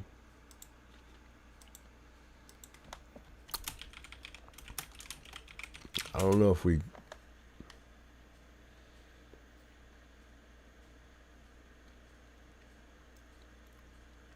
And was this supposed to be 2 days ago, or...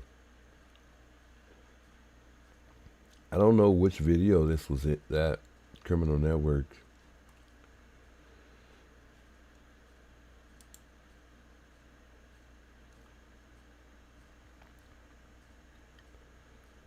Yeah, I don't know. I'm assuming it's going to be the one from 2 weeks ago.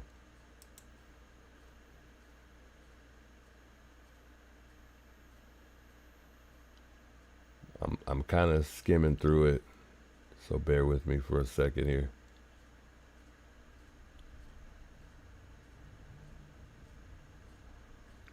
To see if this truck that we're talking about pops up on this video.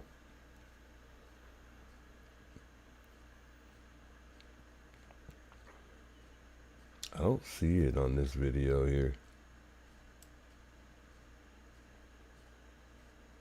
Nah.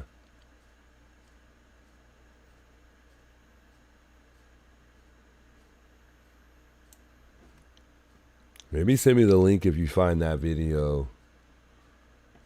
So I thought it'd be cool if we could watch it, but I don't see that video. So, well, I don't know which live he did that one on where Criminal Network runs into this guy in the truck.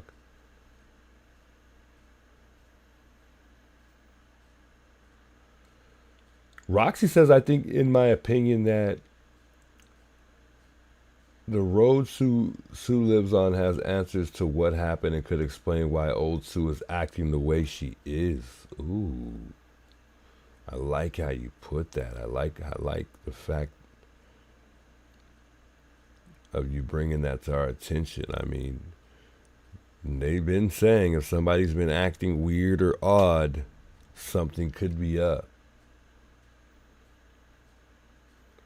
Strawberry Noni says, think about it. All the way back to the beginning, Savannah called Mark Kelly. Mark Kelly is under investigation that could lead to his arrest and search and seizures at his home. I don't know.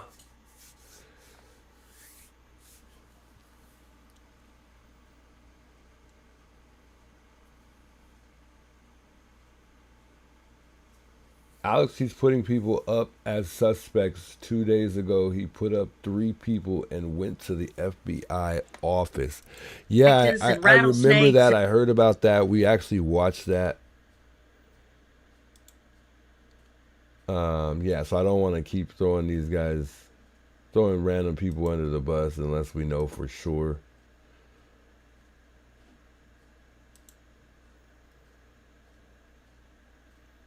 But somebody thought that they would bring this to my attention tonight. Just because I guess it's something to talk about too. And bobcats. It's one of the toughest terrains I've seen as far as a search would go. Y'all, with this search for Nancy Guthrie, I'm telling you, this terrain is beautiful. So her thing is, she believes, Cheryl McCollum believes that if the Cajun Navy were to come out, the dogs that do the searches would be limited in time because of the heat, the excessive heat that we deal with here in Arizona. However, here's the thing.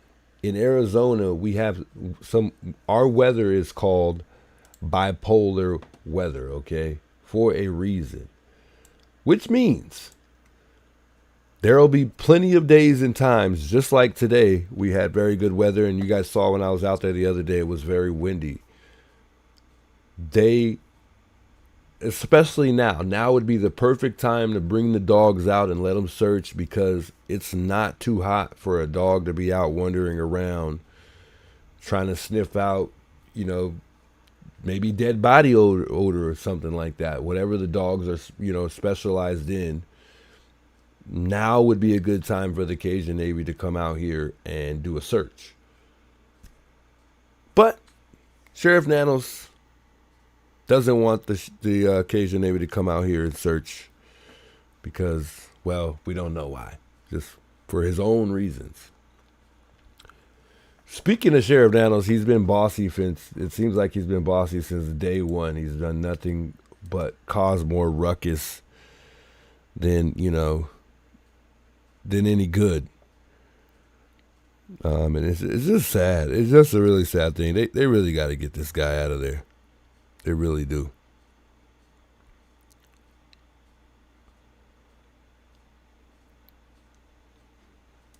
But it is unforgiven. It is so hot. It is difficult to traverse with all the rocks and thorns. There's rattlesnakes. There's all kind of wildlife that's also dangerous. but it is vast. It is open. It's 107 today. But again, what? Come on now. It is April right now. It hasn't not been 107 degrees. Why would she do that? Okay. All right, Cheryl McCollum. I'm kind of mad at you right now because that was definitely an old video. I don't know where she was at. It is hotter in Phoenix, Arizona. They're usually about 5 to 6 degrees hotter than we are, and they're a lot humid. So in Phoenix, it feels like what it feels like in the daytime some nights at night in Phoenix. So yeah, it would be very tough if they come during that time and search with dogs, no matter what time of the day it is. In Tucson, not so much. At night, we don't experience it's not hot at night. Phoenix is literally hot at night. But now would be the good time for the Cajun Navy to come out here and do a search. I'm telling you right now. Whatever Cheryl McCollum's talking about as far as the dogs not being able to do it, yeah, she's right to an extent, but right now we're not that hot. So yeah, there would be nothing that would stop those dogs from, doing whatever they normally do. Is kind of baffling to me is that you've got somebody like Savannah Guthrie that could have called for volunteers to search, people that are hunters, long distance folks, people with ATVs or horses. There's tons of people that would have gone out and searched. Roxy says Sue Ellen walked from the HOA meeting in the dark by herself. I really don't think she's scared. I mean, it is her neighborhood, and she's probably lived there for some years, so I don't know. I did hear, Alyssa, that there were a couple sheriffs at Nancy's house from 857 stream. I make sure I try to stay in tune to everybody, especially locally, covering the Nancy Guthrie case. I don't tune into everybody, but for the most part, I listen to most of everybody that has been in tune with the case. But I think that they said that they weren't there for any reason. 857 said he approached at one point in time. Shoulder to shoulder, a proper zone search, Right. a grid search. That still has not been done. And I don't know why that hasn't been done. Do you think that she was directed by the Pima County Sheriff or other people on the force to just not do that, say, we got this? I mean, that has to be what happened. At least that's what it seems like. I can only imagine that's what happened because, again, all she would have to say, she could hint at, I would like for people to show up at my mama's house and then let's fan out. And she would have 5,000 people there. So either they said to her, hey, that would be too chaotic. It would shut down the whole neighborhood. We don't think she's there because they clearly put her in a car and we don't know where to tell them to look. That could have happened. But then what's asinine is that's exactly where they were looking with their big old long stick, poking it in that whale with the helicopter that just kept going around. So things just don't add up. They don't make sense to any of us that have done this for more than 10 minutes. I don't know what they're doing. Lauren wasn't allowed to put up that camera. I don't think so either. I think some of these people, guys, and this is one thing I want to make sure that everybody's clear on and just put out there. Be careful who you speak to. Be careful who you listen to. Be careful who you believe. Because the first time, the second time that I was there at Nancy's house, we had a couple people come by and rearrange the flowers and put some flowers down, and they really played the part like they were neighbors, and they come to find out they were not neighbors at all. And I'm only saying this because you'll have people like Lauren, nothing against Lauren, but they'll put it out there that they're a family friend just to probably get away with stuff. From what I heard, Lauren's a family friend, and from what I heard, Lauren was the one who put that camera up, because everybody keeps talking about a trail camera. I kept showing it yesterday and the day before that. So just to put it out there, if you are here locally or you go, stream whatever, sit out there for a while like I do, just be careful who you listen to, because not everybody's a neighbor and not everybody's the Guthrie family's friend. And you would think that if Lauren was actually a family friend, she would give us some insights, and maybe not, because she's you know, she seems like she would, you know, kind of fly under the radar type of person and not, you know, share too much of her business. So, you know, maybe not. Maybe she is in maybe she is in communication with the family, and she just doesn't, you know, tell us anything. But I would think Lauren would have told somebody something, you know. And I would have told somebody something just to let them know, like, you know, I'm for real a friend, you know. But just be careful who you listen to, because I don't believe Lauren is a family friend until I see it. Yeah, and I want to go back to that video that you took. You shared video with me of being at the train, and when you panned around, that's when it really took my breath away. Obviously, we've seen the drone, we've seen the footage, but when you're on the ground and you're looking around and you really get a sense and scope of how big of an area it is we're talking about. I mean, how long would it even take? How long might it be before anybody gets out there and is able to check off that zone search, like you said? Listen, just the drive out, you can drive for hours. And my daughter Caroline was with me, as you know, because you and I talked. And, you know, she's studying criminology. You know, she's hung out with me a little bit. And we kept saying, that would be a good place for a body. That would be a good place for a body. Oh, that's perfect. They would never find anybody if you put them here. I mean, they've got gullets. They've got dry creek beds. They've got brush that is so thick you can't see through it, much less walk through it. I mean, the plants will cut you. I mean, it's a dangerous terrain. It's vast. It is absolutely gorgeous. I mean, it is beautiful. But I'm telling you, canines couldn't have worked more than an hour when I was out there. It's just too hot. And I don't know how long, you know, volunteers could really be out there.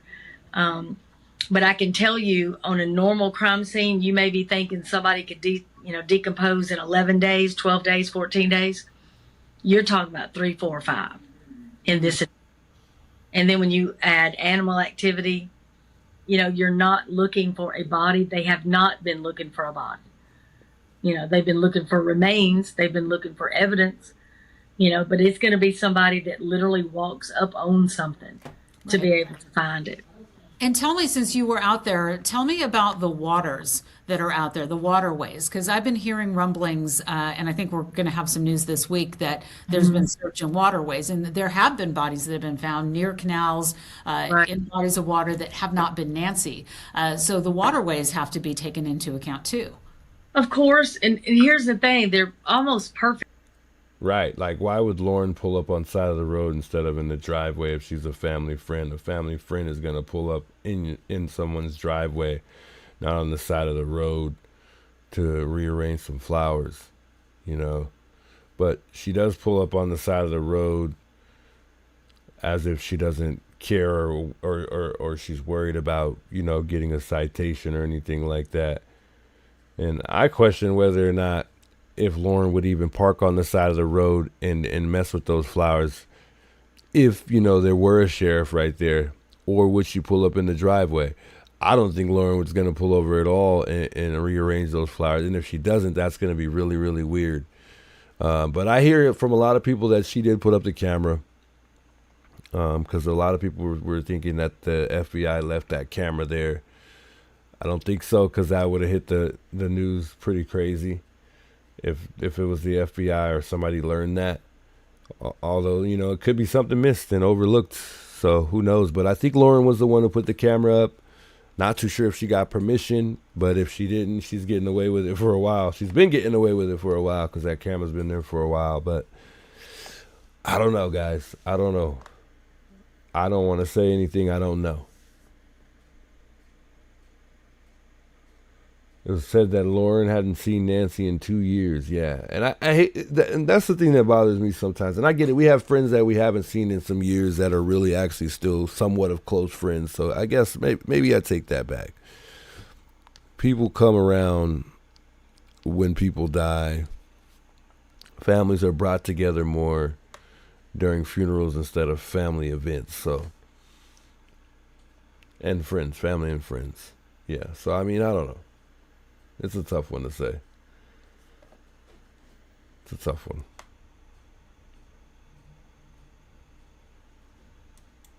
Because on either side, you know, they go way down toward the water. So if you're up top and you just pull over and roll somebody out, you know, gravity's going to do the rest for you. Mm-hmm. And then the water is going to help a lot of times get rid of some evidence as well as help speed up the decomp process. So, you know, they can't ignore it. They can't ignore any of it.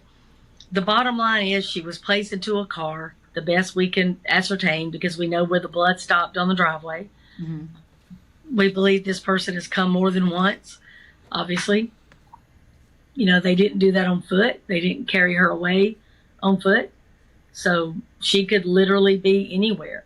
And people have asked me, well, why do you think if he's in a car, he didn't hit one of those intersections? That makes perfect sense. I like the way you put that. Sky says if the FBI has a camera, the public would never see it. You know what? Thanks for saying that, because I do feel like kind of dumb now that we even, you know, well, I never thought it was the FBI's camera. But the fact that I even thought about it for a second, whether or not the FBI put it there, I think it also probably wouldn't be within reach as well. So, I mean, yeah, that makes perfect sense. With the camera. Mm-hmm. When I was out there, and you know, my husband Walt has a Jeep that he adores. A lot of times if we're riding somewhere, he's like, if you weren't in the car with me, I'd go that way and just like go across the terrain, you know? Well, that struck me. This person doesn't have to stick to the road. Mm-hmm. You can traverse that landscape pretty easily. I mean, you're dodging, again, some brush and some cactus, but other than that, it's pretty wide open. Yeah, if you know that terrain, you know what you're doing. Off you go. So you can miss some intersections pretty easy. So now that we're in the month of April, what would you like to see being done? Yeah, Cheryl McCollin doesn't understand Arizona at all. She doesn't get it. I keep telling y'all, you can go through from neighborhood to neighborhood without going through any intersections. She thinks there's a possibility they went through that terrain. I don't think so. Whatever terrain she's talking about, I don't think so.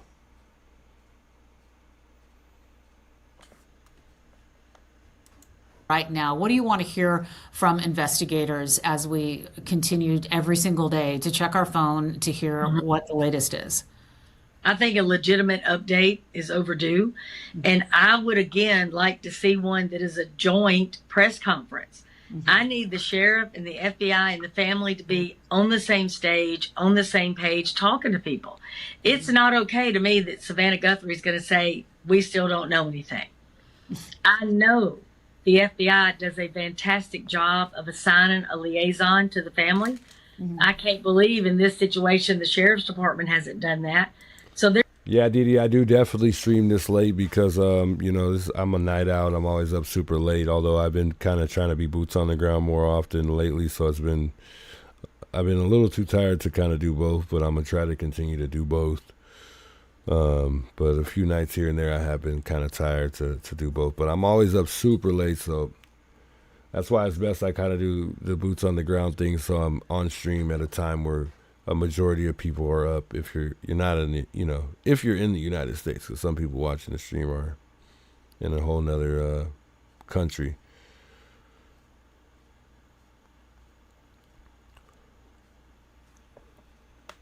There's at least 2 individuals that should be feeding them information, and it should be pretty much the same information.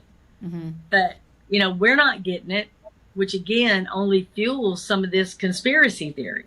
Mm-hmm. Yeah. Well, we say it again that if anybody knows anything, it's 1-800-CALL-FBI. No tip is too small. If somebody said something, if somebody acted weird before this happened. I know who acted weird. Nanos acted weird. That's for sure. I just don't get it with Nanos. I feel like I really don't get it. I really don't get it. If you were in Nano's seat, you would think that Nanos would be making efforts to show the community that he cares. rather than showing the community he's more worried about taking things away and being in charge of he's been in charge of all of us since day one. I mean, he got rid of the media for the most part. I mean, no question about it. To me, I think that's what his purpose was behind putting those signs up for, you being violated or getting a parking ticket for parking in Nancy Guthrie's neighborhood. Prior to that, he put up he made the street a one-way, and that didn't work for very long, so they came pretty quickly and took that down. So, I mean, he's done some pretty interesting things.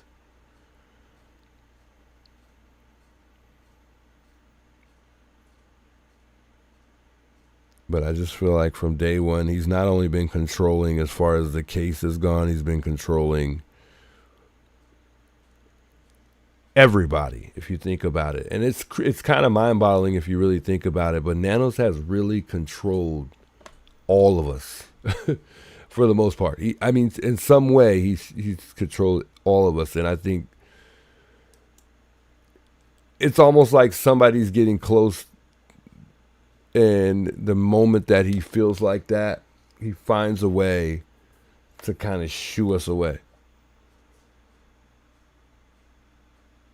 Another thing somebody had mentioned was that he's very used to these particular situations. He's used to pressure. He's used to being, like thrown under the bus. He's used to, probably being damn near fired, because it sounds like that's been some things that have came up as far as his history. And that's why it seems like this guy is almost a chance. He's like, not a chance. I don't even think he has a chance. It just seems like he acts as if he's untouchable, and that's probably why.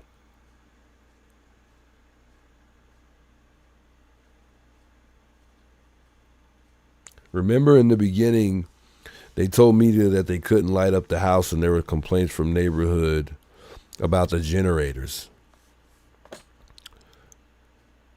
So that's also a reason why those signs could have been put up by Nanos.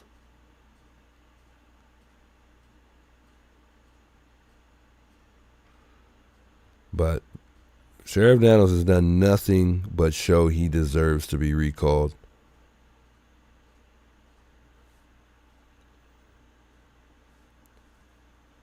If I could ask Nanos one question, and the perp one question. Just one question. If I could ask the perp one question and Nanos one question, I already know what it would be. I would ask them both the same exact question. And that question would be, what makes you think you can get away with this? What makes you think you can get away with this?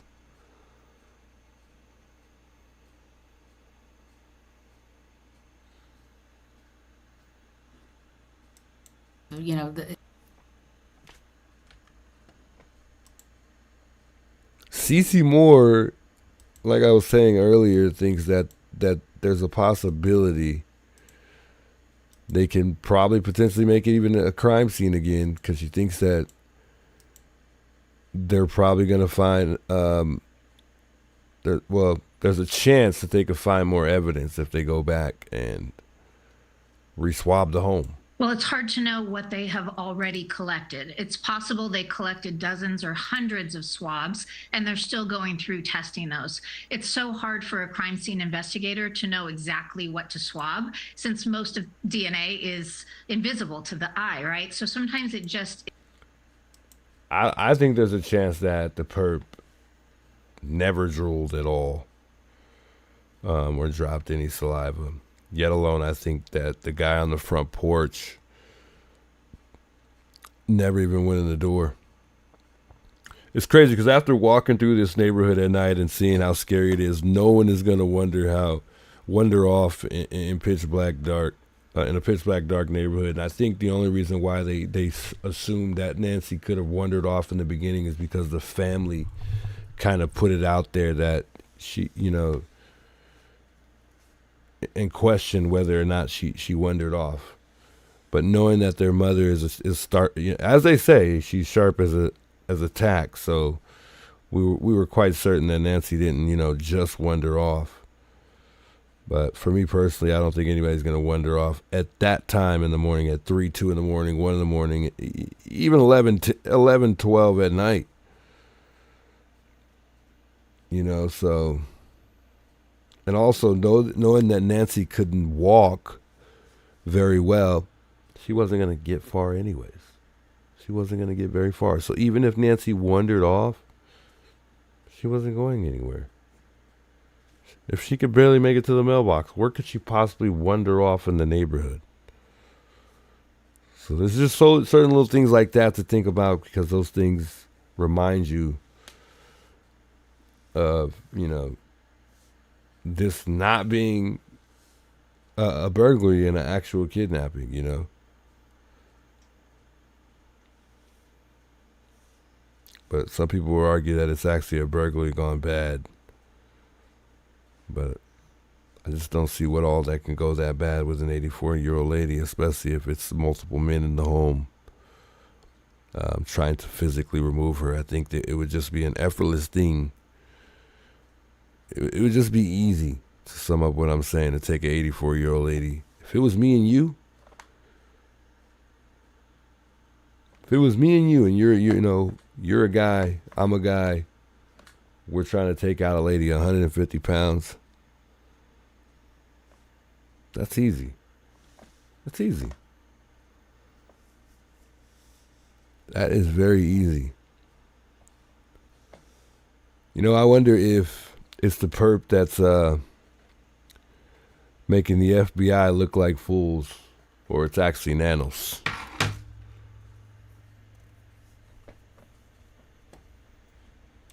I want to listen to CC Moore just real quick before we hop off tonight, just to see, just to hear her talk about the DNA, and also the fact she mentioned that we'll have another crime scene somewhere else. And there's a possibility that we may lose somebody else to this guy, this perp, these perps. And that may be the way we find him. trained intuition that causes them to just swab the correct thing. Now, if they have tested everything and haven't found a good sample of the perpetrator's DNA, I do think that it is possible to go back to her home and do some more swabbing. But as I said, I wasn't there. I don't know how many they gathered, but DNA is hardy. So it's certainly possible. There is still some DNA there. And in particular, I really do think that saliva is the most likely. And that is because of what appeared to be that bite flashlight in his mouth. Yeah. Somebody wrote to me that has used one of those and agreed with me that it would produce a lot of saliva and it would be very difficult not to leave some of that behind. And I know that you've told me before that sometimes even light switches or really unassuming places in a home can crack an entire case. It was interesting. Right. Our News Nation's Brian Enton spoke with a key source who said that this. I don't know why, guys, but I just don't like the way the lady talks on the left. I feel like she's not. I just feel like it's not her. I really don't know why I feel like that. I just don't like the way the lady talks. Let's not get distracted on this lady, but I'm not feeling it. I feel like it's just not her. Sometimes, even light switches or really unassuming places in a home can crack an entire case.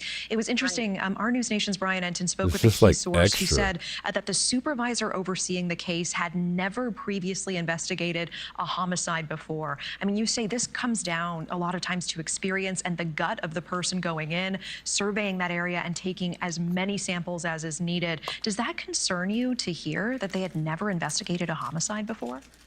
Well, even if he hadn't, I'm sure the crime scene investigators were very experienced and they would be the ones that would be collecting that DNA.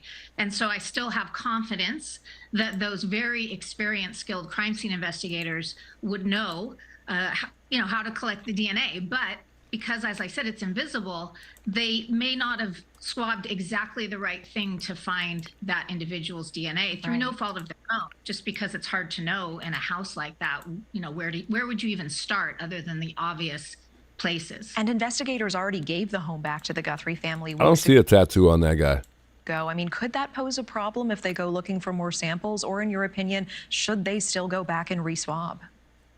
Well, it could, but because they know who has been in that home, they can still eliminate those individuals' DNA. So I don't think it's as big of a problem as I've heard a lot of people speaking about.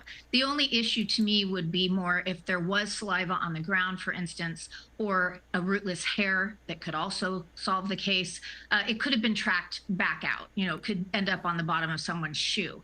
But if there is something that is still on a surface, then I think it's still, possible that they could get that person's DNA if they haven't done that already. Now, of course, this is, a little bit of a... Notice how Nancy's house sits on a hill like that. And I'm only bringing this to you guys' attention because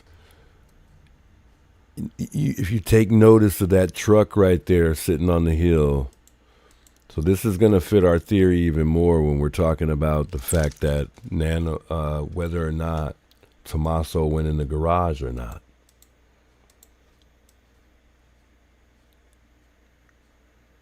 See, now we got to go over here and zoom in on that.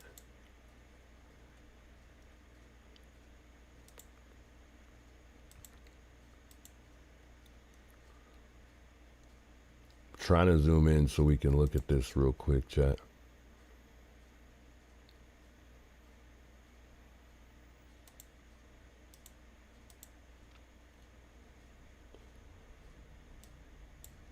This might be a good picture right here or bear with me.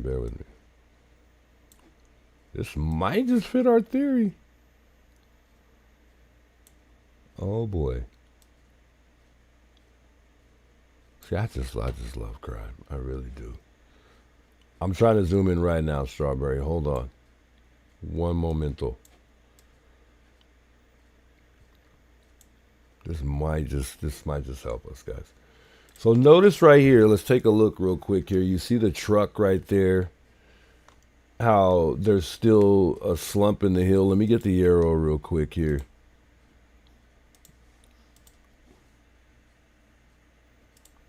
So if you notice, there's still a slump right here, and I'm going to face the arrow right here. This is where you can see the hill going into the garage. So, well, let's just play it out. So imagine this is Tommaso in his car, and he's pulling in, comes up, turns around, gets up to about the garage door to let Nancy out. Boom. So they're pulling up right here. Let's just say the car fits. It probably doesn't. This is a fairly, big truck. They're on a hill. Nancy has a hard time walking. So this would eliminate, I think for me, it would eliminate the fact that Tommaso dropped her off at the garage door. This is going to push me in the direction of coming to realization that he did drive in the garage. Because I think once you get in Nancy's garage, there is no slump. The hill is finished once you go in. But anywhere along the way on this hill, well, anywhere along the way from the driveway up until you get to the garage, you're kind of still going uphill.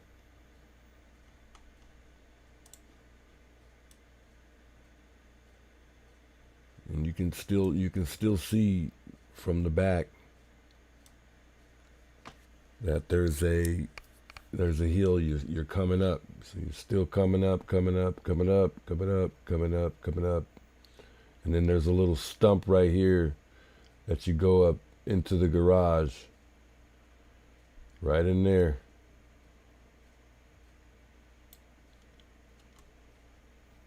And it's almost like it looks like a concrete.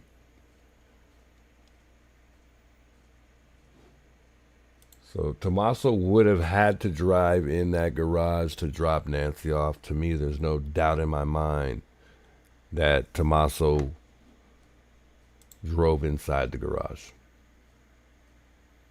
Yeah, I think so. But also, why I'm mentioning this is because I don't think he left within 2 minutes. He would have. Let's just say this is the garage again right here. Let's see. Let's just go back to this real quick.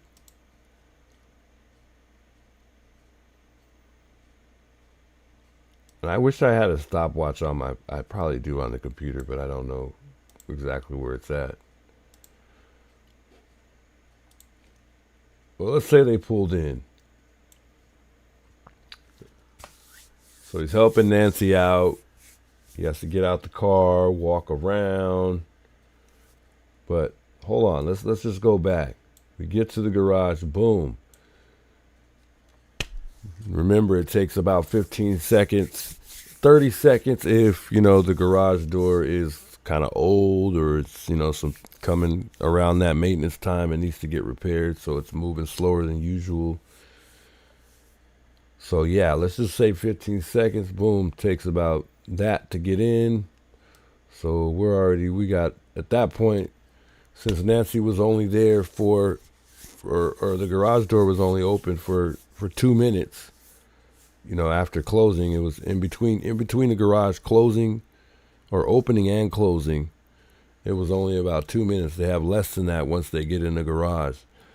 But mind you, you can open the garage door from a good distance away before you actually get home. So maybe they didn't wait till they pulled up to the garage door. We're just going to say that they are, or they did. So he helps Nancy in the house in all but 1 minute and 45 seconds. Or he helps her out the car. Even if he didn't help Nancy out the car, let's just say Nancy was able to get out the car by herself, walk herself in. Like I said, being the gentleman that I am, I'm going to walk Nancy inside. I'm going to make sure that Nancy makes it inside safely. Because when you become as old as Nancy is, you become a fall risk. You're more at risk of falling at that age, especially if you're an elderly lady that can only get to the mailbox on a good day.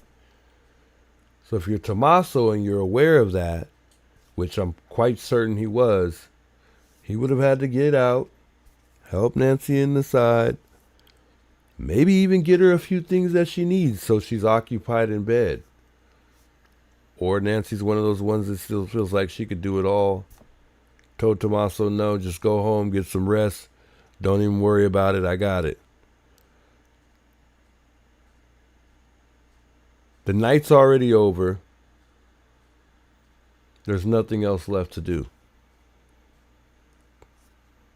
2 minutes is too quick. Tommaso should be in a rush. The night's already over. Night's already over. So why would he be in a rush? Why would it only take 2 minutes for Nancy to get inside and get inside safely at that? Something ain't sitting well with me on that one. We're going to get to the bottom of that one of these days. We are going to get to the bottom of that one. Something is just not sitting with me well on that one. I don't like it at all. Nah, something ain't right. Hail Mary, but I think everything in this case right now, based on at least what we know, appears to be that at this point. And you told News Nation earlier this week that new technology in your field could help solve this case. Can you tell us more? What would that new technology be and be able to do? And is there any hope that investigators will get access to that soon? Well, because we are working with mixed DNA samples so often in forensic evidence due to sexual assaults or the violence in, personal crimes, this is something that the scientists have been very interested in pushing forward and improving. Well, first of all, Jenny Smith says maybe Annie was with Tommaso driving her back home. I would have to disagree on that one, only simply because they have a child together, and I don't know how old the child is, or if the child's really young. I'm just gonna assume the child is old enough to stay home by him or herself. their child, they did look like they had one older kid, or maybe it was a family member's kid, and it wasn't Annie and Tommaso's kid. I don't know. How old is Annie and Tommaso's kid, chat? Is their kid old enough to stay home by themselves? Because if the kid is not old enough to stay home by themselves, then that means that Annie did not go. And I don't know if Annie did go to drop Nancy off back at home. The ability to deconvolute, as you mentioned. So there are new software packages that are being developed all the time, trying to make it possible to deconvolute these more complex DNA samples like it appears they have in this case. There's also some machinery, some equipment that I was told is not ready yet, but that could actually help to deconvolute. 13 years old? Wow. So then that means that they could have rode together and left the 13-year-old at home. That's old enough to stay home. There's no law in Arizona how old you have to be. It's kind of up to the parent. And really, most importantly, it's not up to the kid. It's up to, it depends on where they are mentally. So if they're mentally stable enough to stay home, you can leave a child home probably 8, 9 years old here in Arizona. There's no law that states a specific age of being able to leave a child home. So in that case, even if the child was younger, they could have possibly left the child home. But since you guys are saying 13 and it's around that age, then that means that Annie could have rode. Sources tell me that Annie didn't ride, though. Annie stayed home. It was just Tommaso and Nancy.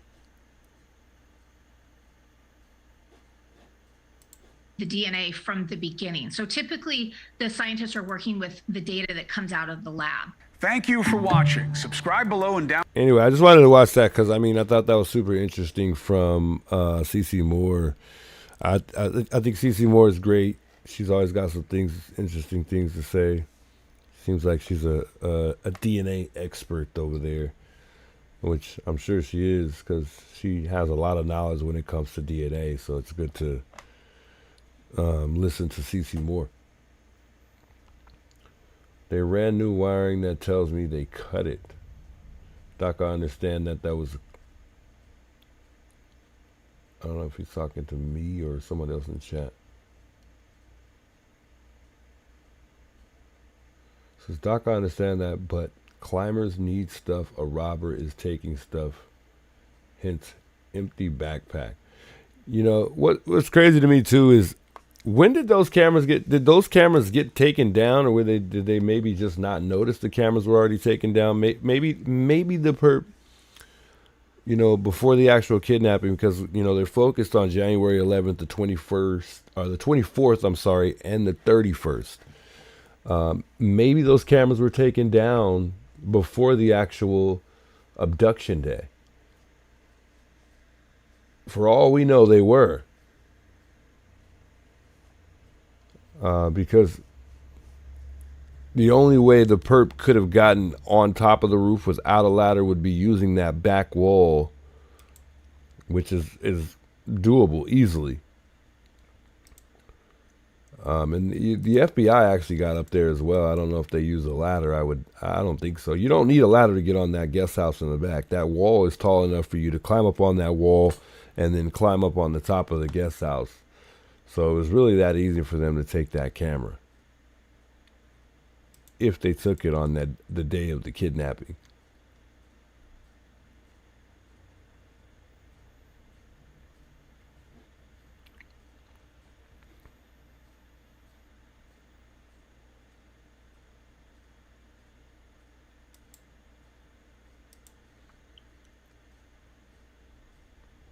Every day I wonder whether or not somebody's going to win that $1.2 million reward.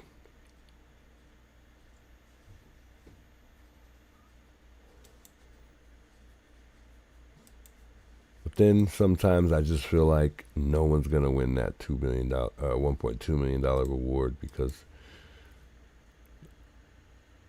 I question whether or not the investigators are going to actually be able to find this perp.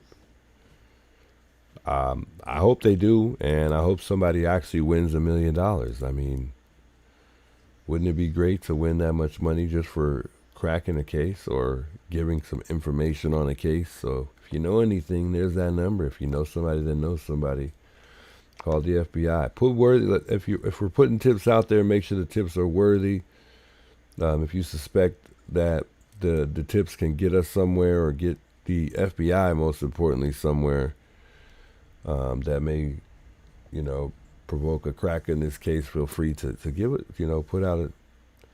Put out that tip or that information that you have. I mean, it can't do us. It's only going to do us more good and less harm. So you never know what it can be. But I think there's a lot of information being sent tip-wise that's not worthy. Like I said, out of the 40,000 plus tips that they had, I'm sure a majority of them aren't worthy of anything.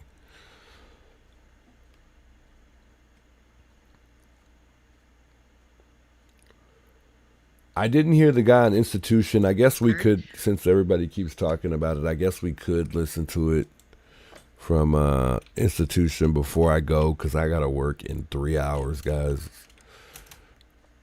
See, this is how much I care about the case and just enjoy covering crime, but I'm somebody who only sleeps for a couple hours, and then I'm just rejuiced like I slept 8 hours. So it's all good. It's all good.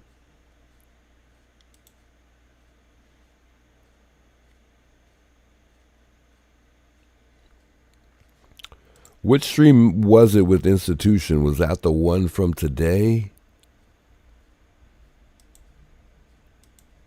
And maybe he said he took a phone call or something like that. Through the medical regulations. The eyes look really bright. And the challenge is gender. But right there, see that? They change.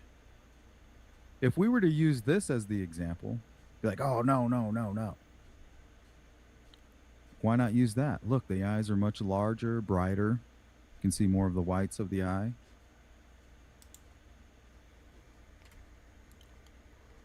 It was the one from last night, so not the one 14 hours ago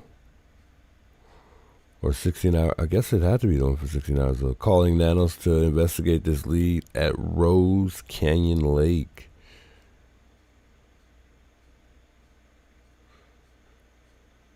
I'm not familiar with Rose Canyon Lake, but I don't think so. Well, you never know.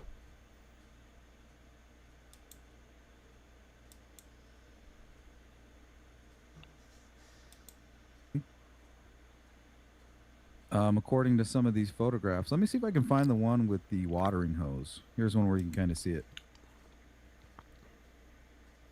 A little past this right here. I'm interested to hear this. Tomatoes here, I believe. I think these might be tomatoes. Some that I've gathered. Color fake goatee. What's up, Nina? Kentucky girl, what's up? I already got you, Lily. Who'd I miss? Janie G. Renee, what's up, Renee? In the building. Institution, though, great guy. Always talking about something interesting. Love the channel. Guys doing great. Doing? Sparky, good to see you. CJK. So it was a caller, and then he said the caller that called had said that his brother had something to do with it. I'm trying to find this.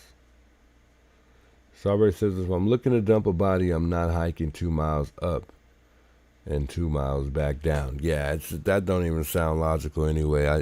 I couldn't agree more with that. Monterey Spike is here in the chat. Monterey, where you at? You got to be psycho nuts if you were to do that. I don't know. See you, Monterey. Monterey, do you want to call in? Why don't you call in? Oh, yeah, there you are. Monterey Spike. Here, let me drop the link. Nobody else touch this link. If you touch this link and you're not Monterey, I'll block you. guy at the front door, at Nancy's front door.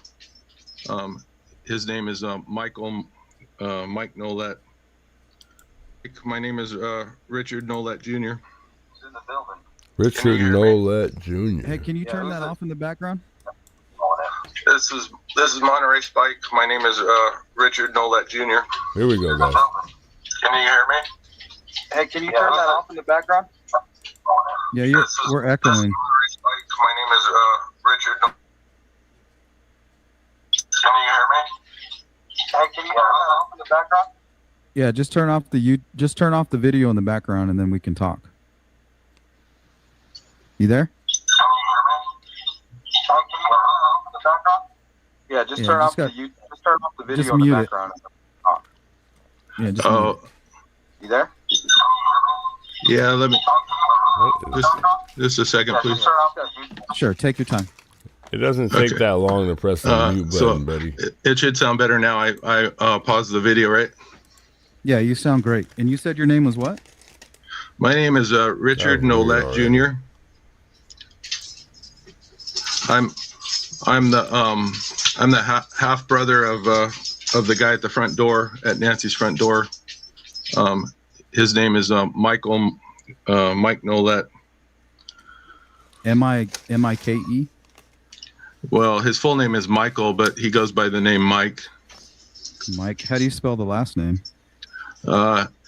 N as in Nancy, O-L-E, T-T-E. Okay. Yeah, Richard, tell me what's going on here, buddy. Please, help me understand. Well, I was raised in a family that was really violent, but I thought was a heck of a lot more normal than this. A few years ago, I started realizing that my family is satanic and they're serial killers. And if I told you the whole story, you would never believe it. Even this is a lot to believe. Yeah, I mean, why should we believe you? I believe you, but why should the public believe you? This is extreme.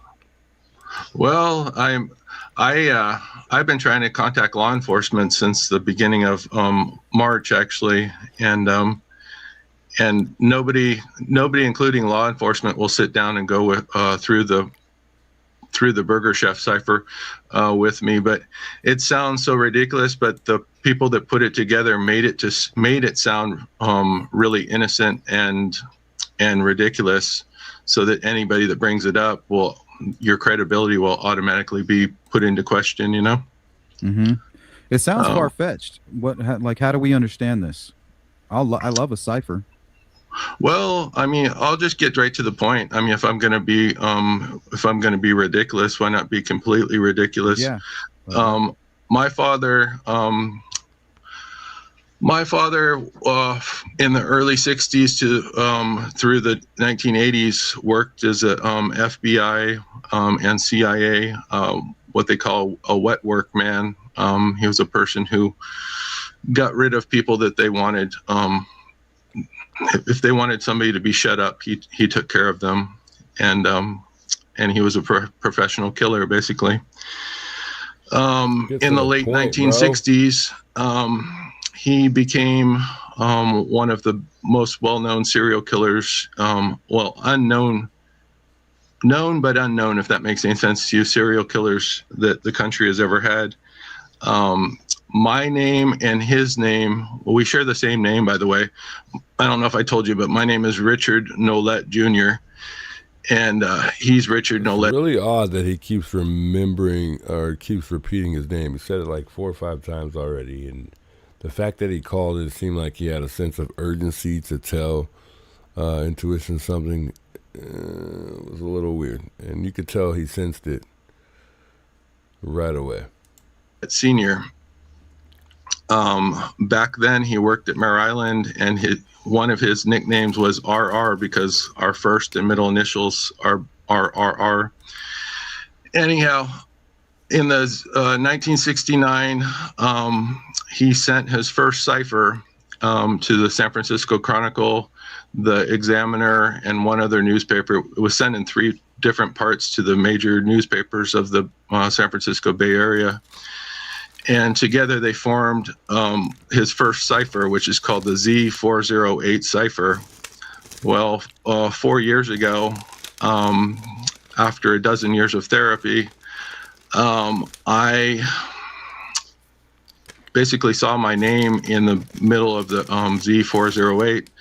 But at that time, I didn't have all the keys to putting the whole puzzle together. I just saw that, wow, that's really unusual. My name is in the middle of the Z408 cipher. Well, sometime later, I was able to put all the puzzles together, all the pieces together to the puzzle. And in the fall of 1970, a year... Yeah, I couldn't agree more, because it's a long story already, Gigi. If this is a lie, that's crazy. After he sent the Z408, the Zodiac sent something called the 13-hole punch card. The 13-hole punch card, in actuality, is it's a map. It's the coordinates to finding his name in the Z408 cipher.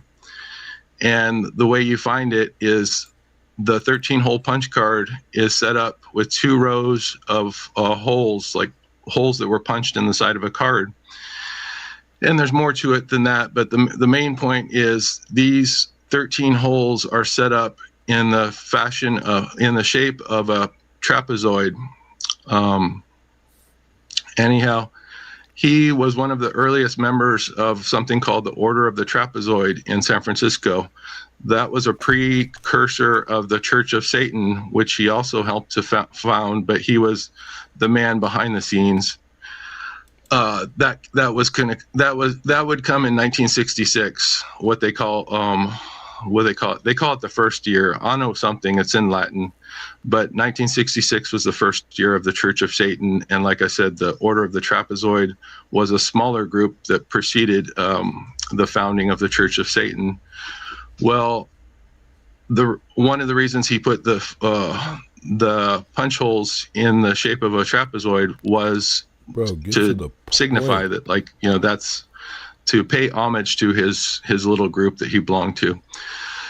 Anyhow, going back to the Z408 and how it pairs up in the second section, the central section, which is a second section of the cipher. If you go to the third row down and the 10th, third row down, and then the 10th column over from left to right, you'll find an upside down T symbol.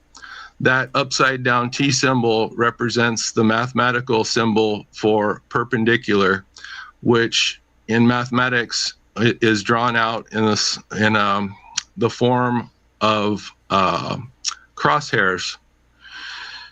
And that is a symbol, one of the symbols of the zodiac is the crosshair symbol. Well, at that position is where the spelling of his name, which is also my name, begins. And it is spelled out beginning at the upside down T. It's spelled out in the shape of a smoking pipe, which is supposed to be Aleister Crowley's smoking pipe. Okay. It's a very simple shape. It's just an upside down triangle, which goes in clockwise fashion and comes back to the starting position, which is once again that upside down T. And then the last 4 letters of our name is spelled out from right to left, beginning at the upside down T symbol.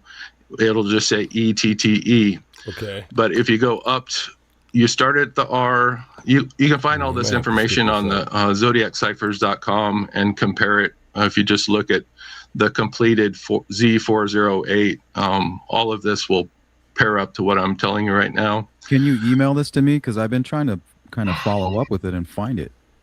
Well, I mean, you can find it on the internet. It's Richard Grinnell. He's a guy from England. Put all of this together. And that's not you? No. He's much more dedicated. I don't know. I guess I've been really dedicated the last 4 years, but he's been doing this for many, many years, and he's like the source. he has all of the original copies of all the original letters and all of the ciphers. Everything is on there. But as far as I know, I'm the only person that's ever solved all of this. I've got about 12 to 15,000 hours into doing all this over 4 years. Right.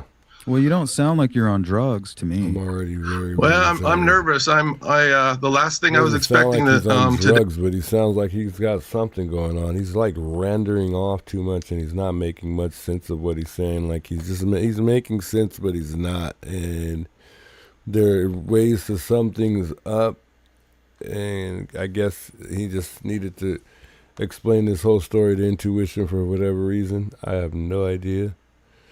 But I'm trying to get there, but he's just taking so long to land his plane. I'm thankful that you caught on to my letter there, because I've been trying to reach out and get a hold of somebody before something happens to me. But I was shocked, and I'm the type of person that my whole life I've been like when I was a kid, there's a huge amount of trauma in my life, and one of the ways I survived was basically disappearing and being completely silent and invisible, if that makes any sense to you, as a kid. And as an adult, I'm not an unintelligent person. I graduated from UC Davis and I have my degree, but I quickly found out that I have major problems with authority figures, and the only thing I've been able to do in my life has been having businesses of my own. He has a problem with authority figures. But I'm really uncomfortable doing something like this, is what I'm trying to get to. You can't be that uncomfortable, my guy. You literally just spent the past 7-8 minutes, probably not longer, talking right now. You should be comfortable by now having this conversation. You know? No, I'm glad that you're doing it. You sound like you're really in the background. You seem like you might be scared. Well, I'm scared, but I'm also, I don't like, you know how a lot of people, especially YouTubers and stuff, like I'm the total opposite of somebody that seeks out attention. I try, like I have a 110 pound American Bulldog, and him and I pretty much hang out and have our own little, our own little. You're about to make me fall asleep. No one cares about the Bulldog. I don't know. I don't want to say Ted Kaczynski cabin, but we just like hermit life. Yeah, exactly. Thank you. Yeah, that's it. We have a hermit life, and I watch a lot of YouTube, and just pretty much stick to myself. I hang out with my dog, take him for a walk a few times a day, and I don't know. If I make it, like knock on wood, please God, I hope it happens. But in July I'll be 55, but there's a lot of, because of the trauma, there's a lot of me that is still stuck in that damaged little boy sort of frame of mind. I don't know how to explain it, but childhood trauma takes away things that could have been. This peace that's within seems to disappear when bad things happen with children. Oh yeah, and I don't want to get too graphic, but it was some of the worst. And for the first, I've done like 14 years of therapy, and I still cannot recall a majority of the first. All right, Chad, I think I'm gonna skip this up because this guy's about to make me fall asleep. I don't want to miss the good part. That's the only reason why I didn't want to skip it up, but we just might, because I got to get off here soon. But this guy's making me just want to literally go to sleep. Like I'm having a hard time keeping my eyes open because this guy is so, I don't even know how to put it in words. He just talks way too much. My goodness. Sky, no, I'm sorry, not Sky. Moonlight, welcome, good morning. 11 years of my life. So I had to check out to survive, to survive mostly my dad, the Zodiac, but anyhow. Tell me how this leads us to Nancy right here. All this information that's in this comment. You talk about dismemberment, nets, and all of that. I mean, it sounds like it could be legit here. Yeah, thank you. Thank you for that. Well, all of my work on the other ciphers came into play when this Burger Chef cipher came up.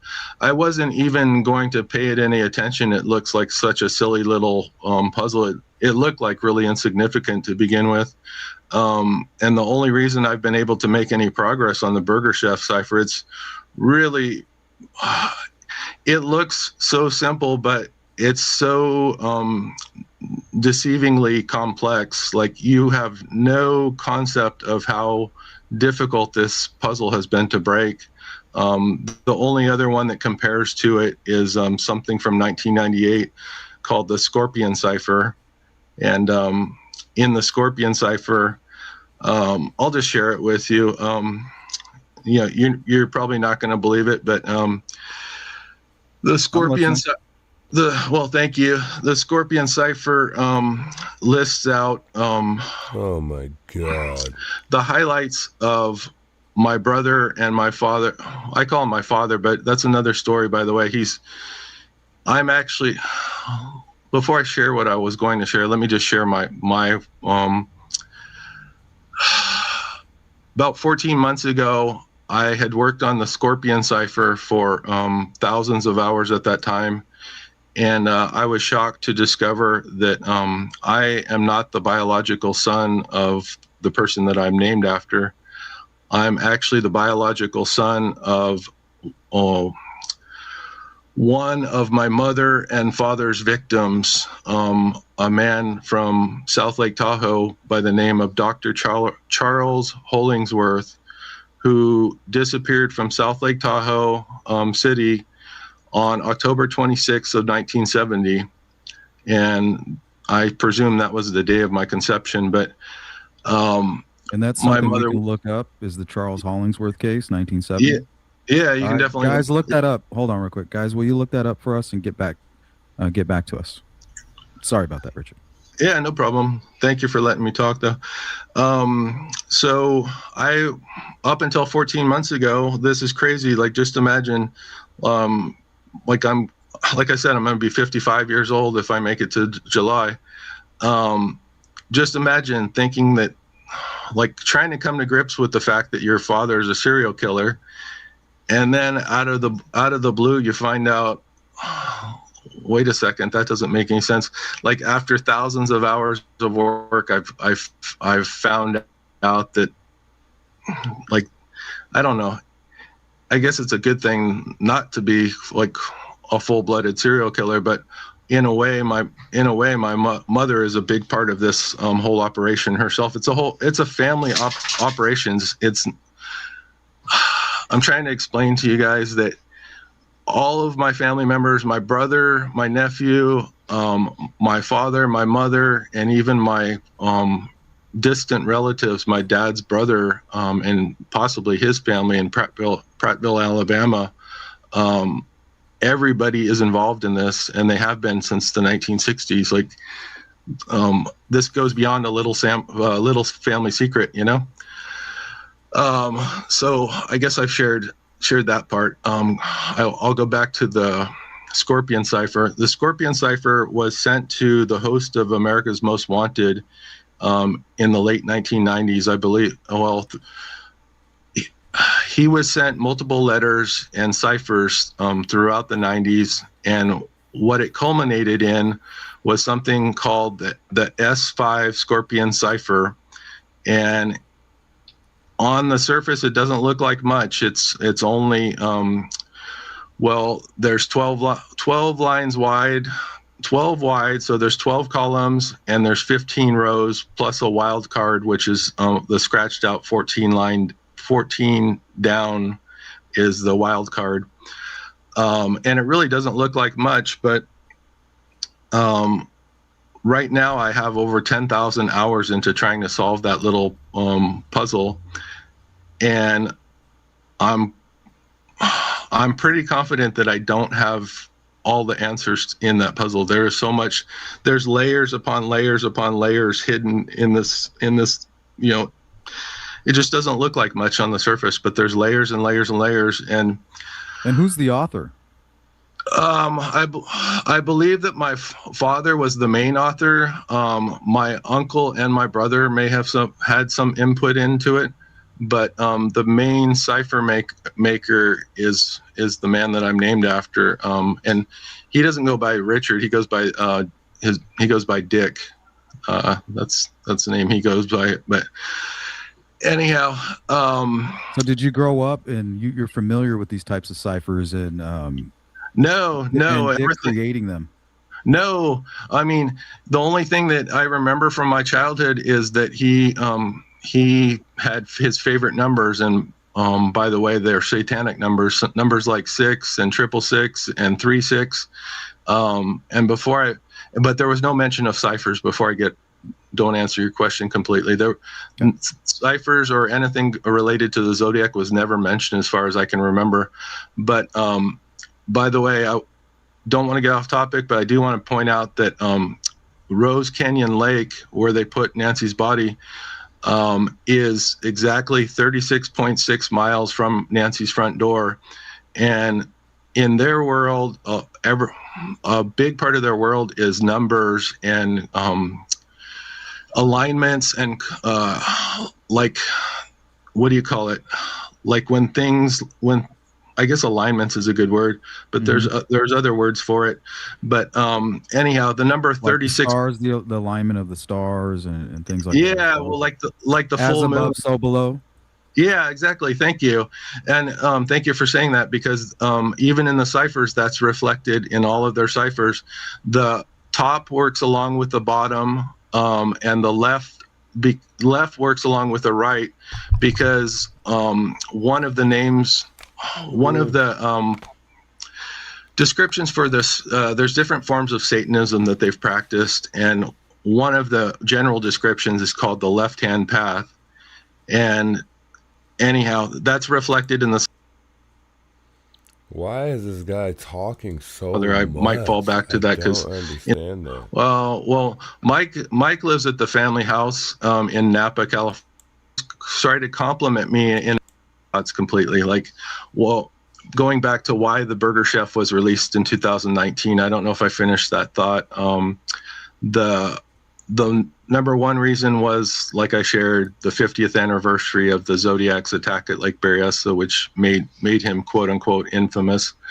The second reason was because on the 1st of September of that year, the founder of their church, their particular church of Satan, which is called the Temple of Set, his name was Michael Aquino.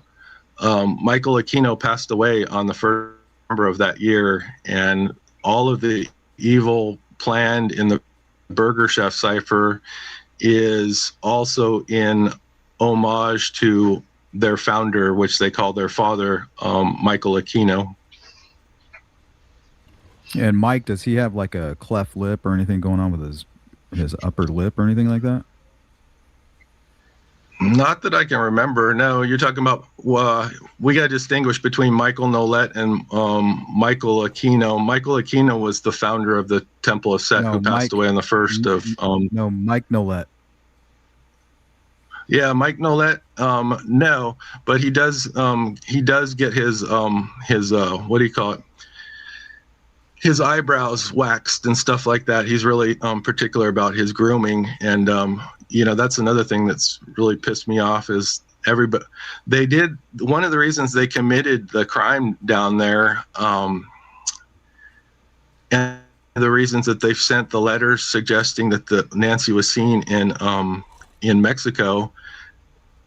All of it is to gear it towards this being a Hispanic man that's committed this crime. And my fear is that, I don't know if you guys agree, but I've seen some of this in my life.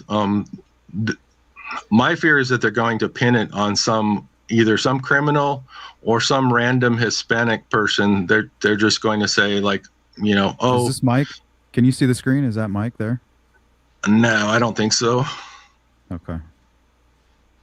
I haven't, to be truthful with you, Mike and I do not have a relationship, and we have not spoken in literally decades. So So it's only the ciphers that bring you to Rose Canyon Lake. You don't have anything solid or anything tangible. Well, What can we present? Well, I can tell you that that's my brother at the front of the Nancy's thing, because my father used to make us fight several times a week in the kitchen. That was the quote unquote entertainment in the growing up in the house. And I'd bet the house, my dog, everything on that being my brother, because a brother knows how a brother moves, especially like we've literally boxed for years of rounds. Okay, like you just know it's him. How long? Yeah, I know it's him, and also as you're showing the video, Mike has a former very bad neck injury and an injury to his right leg from a motorcycle crash that happened about a year and a half ago. His right hand is little bit deformed. If you see how it's like in a claw shape, and you see how that's interesting. And did you see how swollen his hand is? He has, I guess you call it neuropathy, because he's had bad discs in his bulge, like discs that should have been operated on years ago in his neck, due to being in a bad auto accident like 20 or 30 years ago. Anyhow, at least in his right hand, you can see the effects, the neuropathy in his right hand from the damage in his neck. It's weird as you're showing this video too. In the family, they call him Bagger Mike, and I never they try to say it's because they ride Harley Davidsons, and I guess bagger is a kind of motorcycle or something. I don't know much about motorcycles, but they try to ascribe it to the fact that it's related to motorcycles. You have to understand, these people are sadistic beyond most people's ability to comprehend. Like, it goes way beyond even anything you've even seen on a horror film. I don't know, Chad. Maybe I'm convinced that this could possibly be our guy, because he's way over talkative. Like, he definitely over talked himself in this interview. From what I'm observing, it doesn't look like he gave away anything that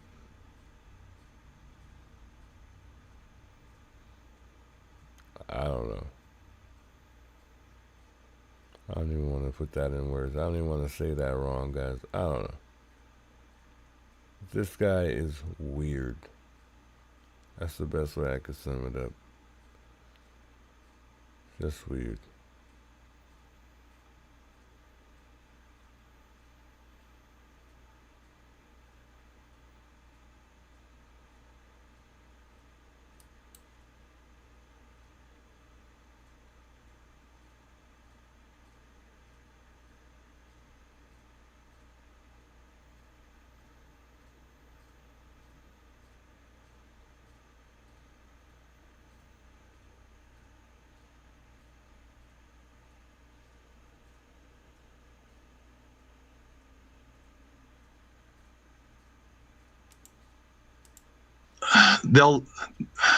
Bagger Mike is an inside joke. Okay, bagger means it has to do with the dismemberment of bodies. He has been the bagger for decades.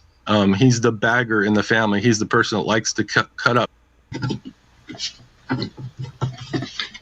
Thank you.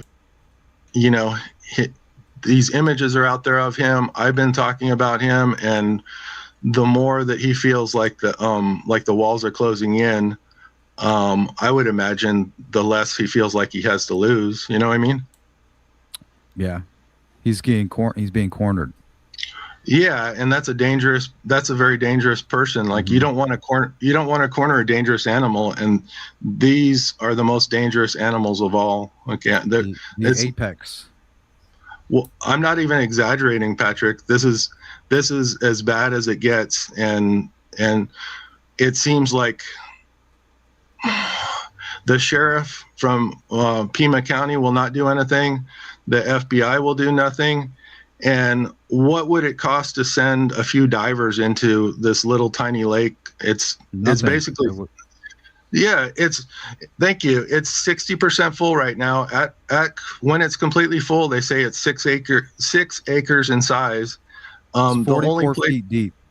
That's nothing. Yeah, well, that's only by the dam though, and the only place that the body is going to be found is somewhere in deep water. The cipher says near the dam. It says repeatedly by the dam. So the way I look at things, you put 2 or 3 divers in there, and in one day they'll be able to do a thorough search of the bottom of the lake bed there. I agree with you. So, anyhow, anything else helpful, Rick? Any vehicle types? Why? Well, real quick, why Nancy? You mentioned something about the snow moon, and then before we get out of there, just help us with any identifying, vehicle types, anything like that. Well, they drive. Well, I told you they like to drive the Harley Davidson motorcycles, the big touring bikes, but also they drive large off-road 4x4 pickups. I believe one of them is white, and then they also have a black smaller SUV type of vehicle. I don't know exactly what make or model that is, but that's all I can remember right now. And then going back to why they killed Nancy. Nancy was targeted for her religious beliefs. These are satanic. My quote unquote family is satanic, and Nancy and her daughter have been really outspoken about their Christian religious beliefs. So that was the main reason that she was targeted. But also the reason that they never wanted Nancy's body to be found, and they never wanted answers to be found for any of this. They wanted it to be left as a wide open mystery, because they love feeling smarter than everybody else. And the way they do that is by fooling everybody else. And do you see what I'm saying? Like if nobody, yeah. If nobody ever figures out the answer to the puzzle, then that proves their intelligence to them. That's like, and they get a big, that's their hee-hee, their entertainment. They laugh at the world. They cause all kinds of pain, and they sit back and watch the world, and that's their form of entertainment. But going back to why, real quick, if what you're saying is true, they may have gotten away with this, and it takes somebody with the courage that you're showing today to stop that. Well, thank you, Patrick. It's weird how your courage comes out when you feel like, I feel personally like I'm cornered and they're coming after me, because I am also mentioned. I'm one of the 4 targets in the Burger Chef cipher, and that's why I've been trying to speak out to law enforcement for months now, literally. And I just recently started posting on YouTube. I'm so thankful that you picked up on one of my posts, and I never thought it would turn into something like this. But like I said, I'm super, super private. It makes me very nervous coming into the light with something like this. But also I believe in God, and I believe somebody needs to do something. Otherwise, these people are just gonna, who knows, keep doing this for another 10 years. Yep, absolutely. But before I forget to mention it, Patrick, I guess I started to talk about it, but destroying Savannah Guthrie was one of the main objectives of killing her mother. They did not want her to be found. They did not want any answers being out there as to what happened to her, and especially they never wanted her body to be recovered. And without any of those answers, what they were hoping for is that Savannah would fall into probably alcoholism, drug use, and eventually eventually what they wanted to see her whole life implode, her career. But their ultimate goal was to see Savannah Guthrie, her faith destroyed, her life destroyed, and hopefully to see her take her own life. In Christ's name, in his namesake, for his namesake. Well, is why they targeted Nancy. Well, yeah, but they wanted to destroy every part of her daughter, though. Like by leaving a wound that had no answers and no resolution. If Savannah never found out the answers to this and never found her mother's body, it would just be a downward spiral. Mm-hmm. And that's true. The not knowing is the worst part, from what I understand. Exactly. But these people wanted her to eventually end up taking her own life. And that, I mean, that there is also outlined in the cipher. I'm sure that's why she's back at work, because the FBI human behavior analysis folks probably told her that you need to get back to work because they want to destroy your career. They want to destroy your life. They want you to be miserable. Yeah, well, I respect her strength and for even trying to do that. But it has, behind her smile, just imagine the torment that she must be going through, you know? Mm-hmm, absolutely. And they know it. What about the ransom? The ransoms and all that, is that just part of the staging? Well, the letters and all of that are they're like a red herring. They want to distract, and like a lot of the letters they mention, like that Nancy has been seen in Mexico, and they want to distract and to redirect the attention. That I think what they're trying to do is to put this on a Hispanic male, and they're hoping that some Hispanic male, maybe somebody that is already sitting in incarceration in a jail somewhere, that they pin it on them. You know, somebody else is going to take the fall for this. Which happens. False confessions are real. They happen all the time. Well, yeah, exactly. But people get framed all the time too, and people don't realize it's more common than people think. I never thought that it was this. It's pretty prevalent. Like a lot of law enforcement, like especially with something like this case, they just want it to go away. They just want to pin it. They want to close the case, and whether they get it right or not, as long as they can say like, "Hey, we did our job," and Jose is our guy. Yeah, and it's believable. I mean, it's very believable. Right there by Tucson. Yeah, well, definitely. There's by Mexico. Sorry. Yeah, there's a high Hispanic population down there, so I mean, it's that's where my mind would go first, and then if you look at my brother's eyes. I've heard it said before. I think it's true. A lot of Hispanic people, like they're into the grooming of their eyes and their eyebrows. And that's true. That's definitely true. My brother's unusual in that he does that. I can even tell you who he used to go to in Napa. It was a girl named Michelle. I think her name is Michelle Maynard. That's probably the same person that still does his eyes right now. Wow. Napa's always been in sort of a small place, but he has a small group of close friends that they really stick together, and I don't think they're involved, but only insofar as that she does his eyebrows and his hair and stuff. But.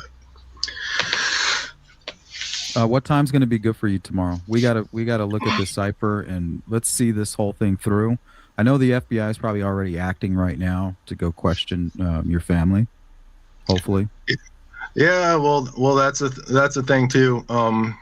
Believe it or not, Patrick, my family has strong connections to law enforcement, and is that why they're not listening to us? I mean, it's extremely frustrating.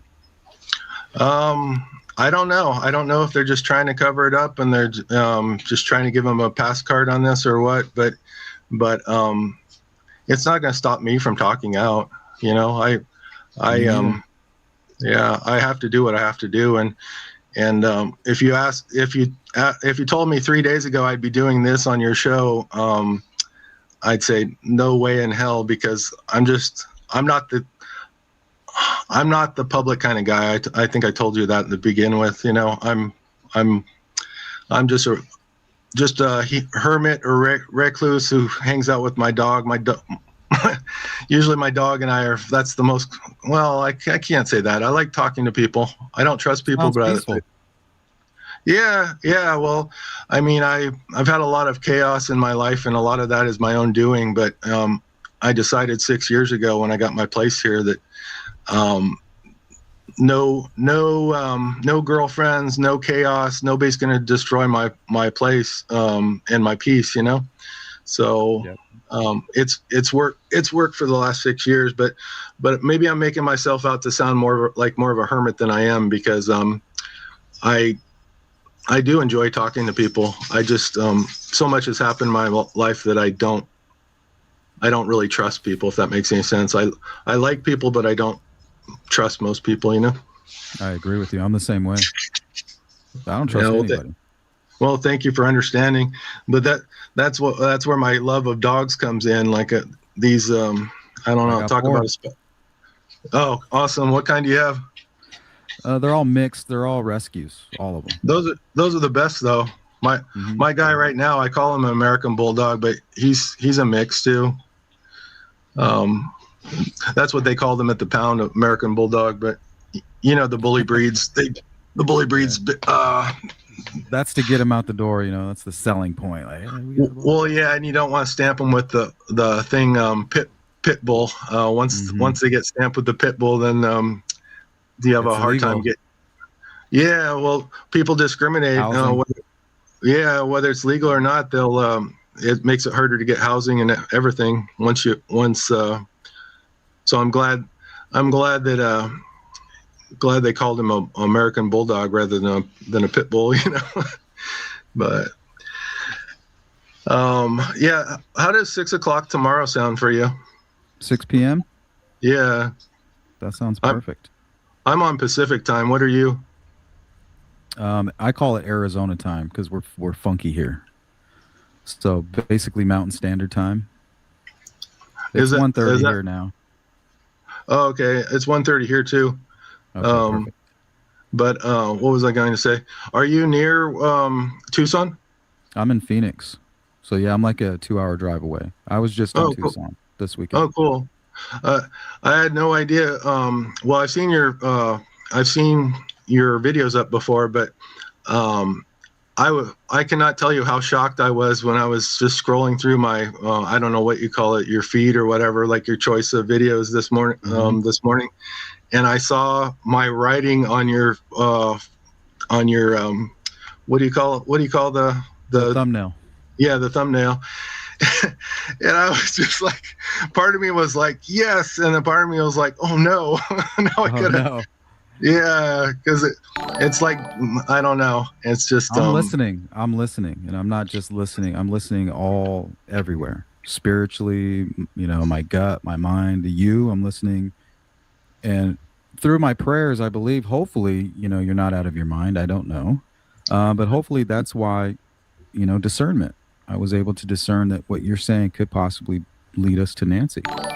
Well, thank you. It wouldn't be that hard to just follow it down either from law enforcement to go check. Well, exactly. Like going back to the lake, there's only less than I doubt very much that they had the time to take a boat and put her remains out in the middle. So what you're looking at is basically just the edges. In my mind, there's less than half an acre close to the edge in deep water that her remains could be, you know? Mm-hmm. What makes you think that they're separated that way with the net and then weighted, or is that just the MO?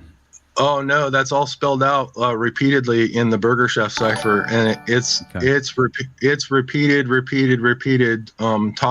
top, bottom, front, and center, everywhere. The word net is used 3 or 4 times. The word the abbreviation for weight, WT, and in other forms, it's mentioned 4 times. Weight is mentioned 4 times.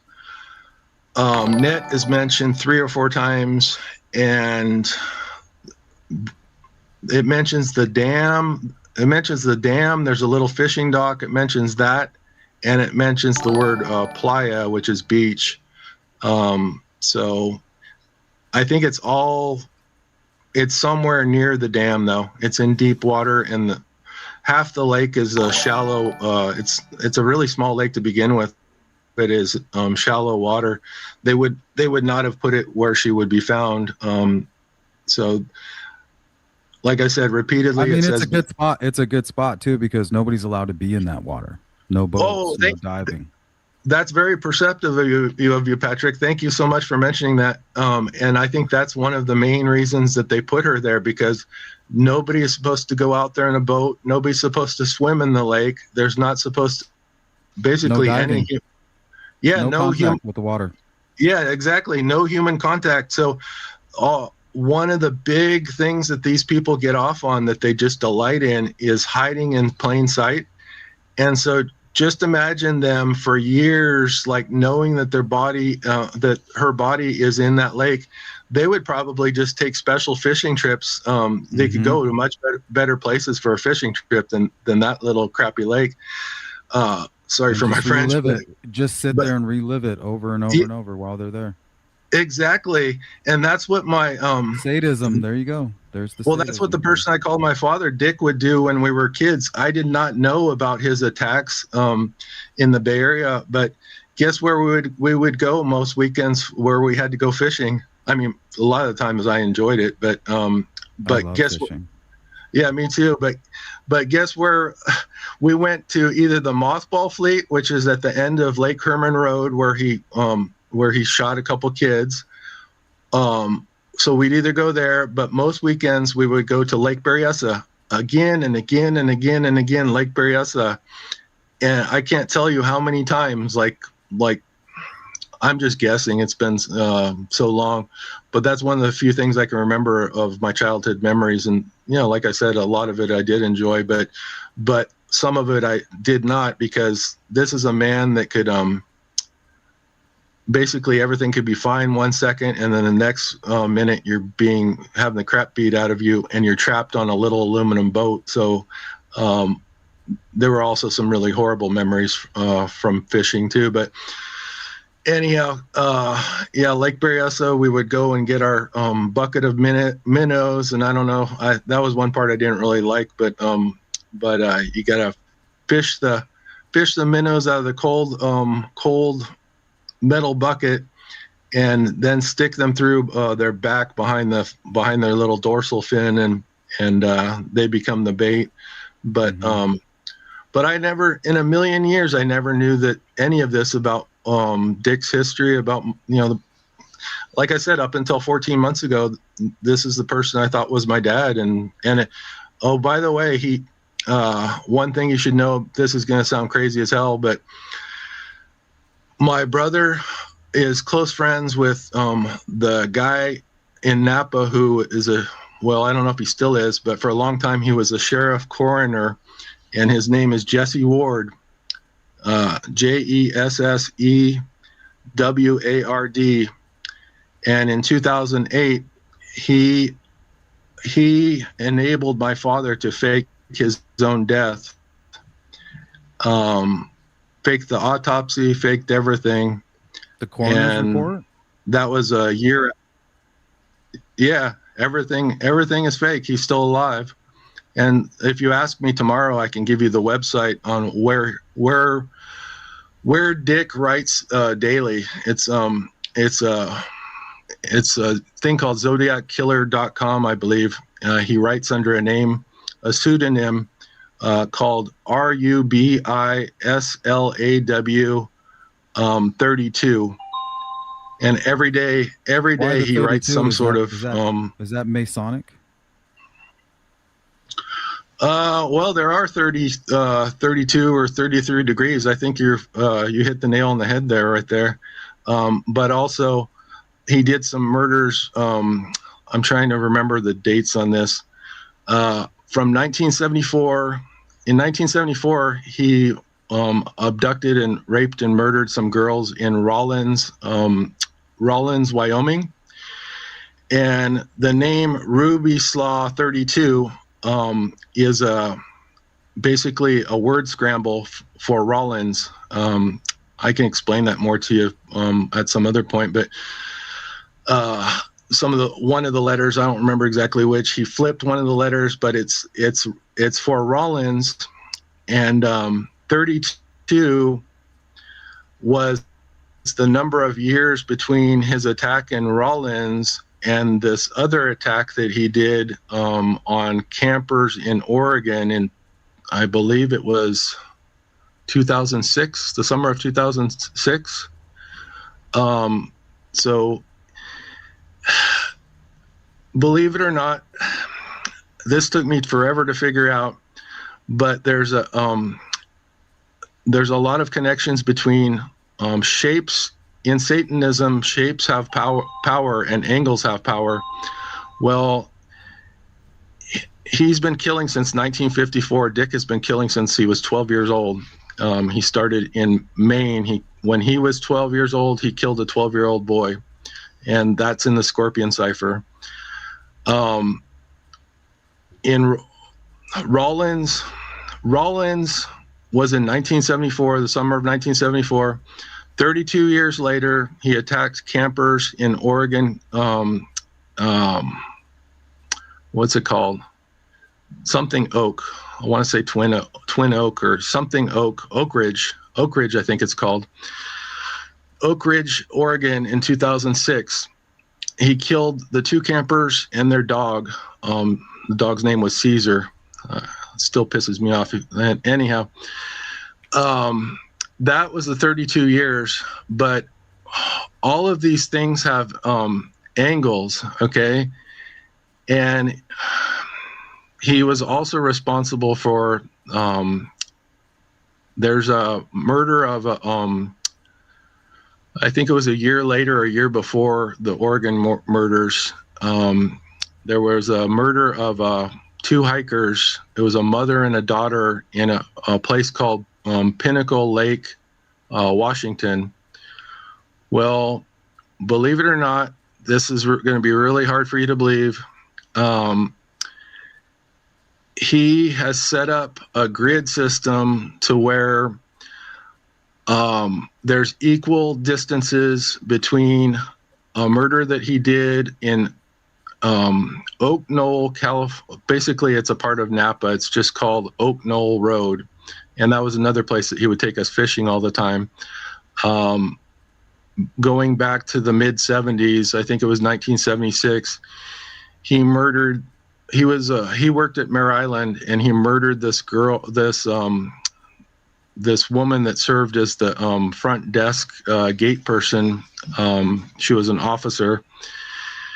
He abducted her from her front yard in Napa, and I believe he put her body in somewhere at Oak Knoll, which is one of the places he took us fishing at. So I'm trying to hold this all together. If you can picture a huge geographical triangle, basically with the Rollins, Wyoming at the top point. From Rollins, Wyoming to Pinnacle Lake is equal distance from Rollins, Wyoming to Oak Knoll Avenue in Napa. It's 800 and some odd miles, I believe. And then from there, the distance is measured from Rollins, Wyoming to San Diego, California, or there was a little town right next to San Diego. Anyhow, he's murdered people all over the country for decades and decades and decades. And a lot of this is captured in the Scorpion Cipher. But I don't know if you understand the point I'm trying to get to related to the going back to numerology. Yeah, thank you. It is. It's numerology, and it's what's called infernal geometry, which is satanic geometry. Like the triangle, right? 60 degrees, 666. You might be right. I haven't researched it enough to. I don't. My knowledge base on all the angles is something I'm still working on. I don't understand how all of that works, but I know.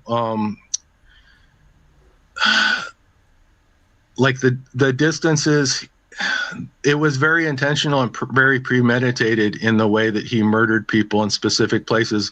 And I'm not saying that applies to all of his murders, because I think most of them were just random, crimes of opportunity, especially when Dick was younger, but there are some that are specifically very premeditated, and they were committed specifically because of certain locations. And the ones that I was just mentioning fall under this type of heading, Yep. So I don't know. I really want to make sure that we meet up tomorrow, 6 p.m.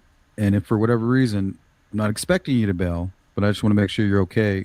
If you could email me and let me know, like, hey, if we could reschedule, but I'm going to set aside some time so we can get together. That way we can get it all out on the record. And if somebody can make sense of it and it's above, goes above my head, at least it's out there, it's in the public. And if somebody wants to verify it, that's a little bit smarter than me, maybe they can. Yeah, definitely. I don't know if any of the law enforcement even want the truth to come out, to tell you the truth, Patrick. But also I have encountered just to be frank, the subject of laziness, a lot of explaining or understanding these ciphers. It takes a lot of time. There's no way around it. It just takes a lot of time to even explain where they put Nancy's body or why they put her body there, Yep. But all right. Well, thank you so much. Do you want to sign off for now, and I'll email you? I got to end the stream now. I got something I got to take care of, but I applaud your courage, and I still don't know, what to believe right now, but I'm extremely interested, and I'm definitely not going to be blowing you off. I know the FBI is absolutely listening, and I just hope that they do something about it. Yeah, so do I, Patrick. And just when we meet tomorrow, just try to keep me on subject, on point.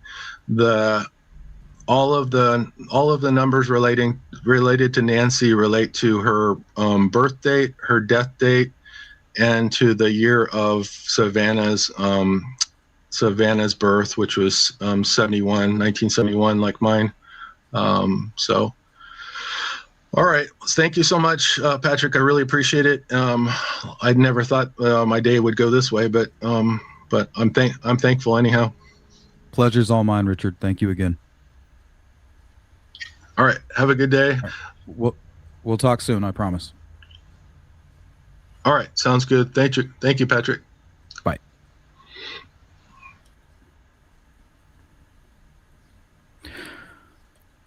Whoa. Didn't see that coming. All right, that's a lot to digest.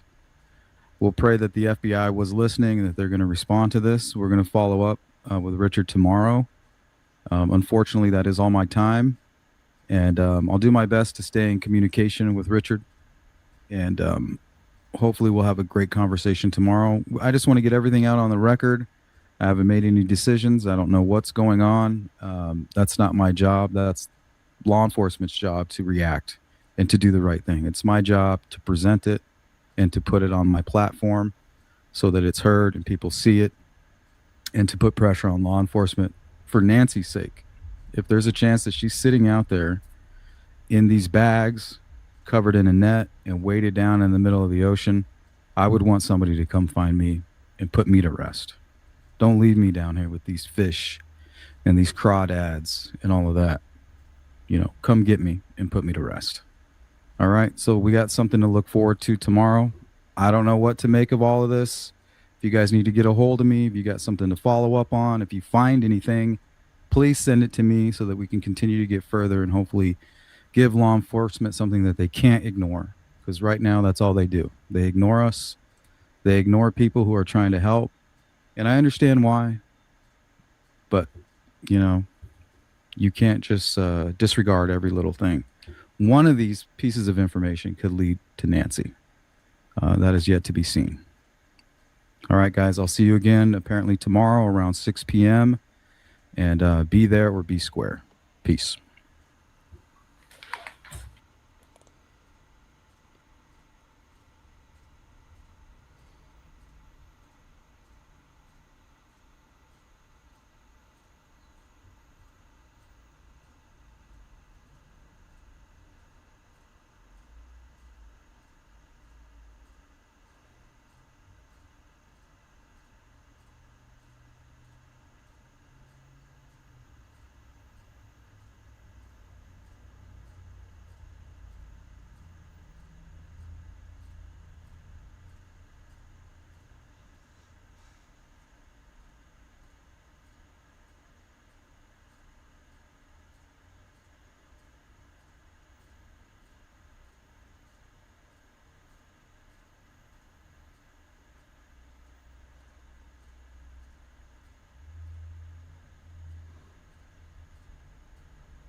Bro, I'm so tired. I'm exhausted. Anyway, guys, that's going to be it for me. Thanks so much for stopping by and tuning in to the channel here. I am super, super tired. I'm literally falling asleep here. I had to pause the video for a second. I was looking for another video, but I'm not seeing anything here. As far as any updates, there really isn't any. We still really await the big results in the Nancy Guthrie case here. Yeah, still yet anything to come. So hopefully we'll get that big question that we have, which is where Nancy is, whether or not we'll find the perp. We will see if we're able to get that far in this case, because as of right now, the way I feel, I think is the suspect may have gotten away with it. I'm not too sure. But anyways, guys, y'all have a good night. That's going to do it for me. I will see y'all tomorrow, later on today, actually. So tune in with me later on today, probably around 5 p.m. It'll be this evening. I'm going to go out to Nancy's, and we'll be boots on the ground today. So we'll see what happens here. Look up what? The original interview was on. Oh, so they have one on Institution. Maybe we'll watch that tomorrow when we're out at Nancy's, just kind of checking out the scene. I'll look that up, and we'll listen in on that. We'll chime in. I don't even know what happened to my glasses, guys. I'm exhausted. I don't even know. I kind of like dazed off there. Anyway, myself, guys, big salutes. Thanks so much for tuning in. It's your boy, The Juice, and I will see y'all later on tonight, guys. I'm out. Farewell for now.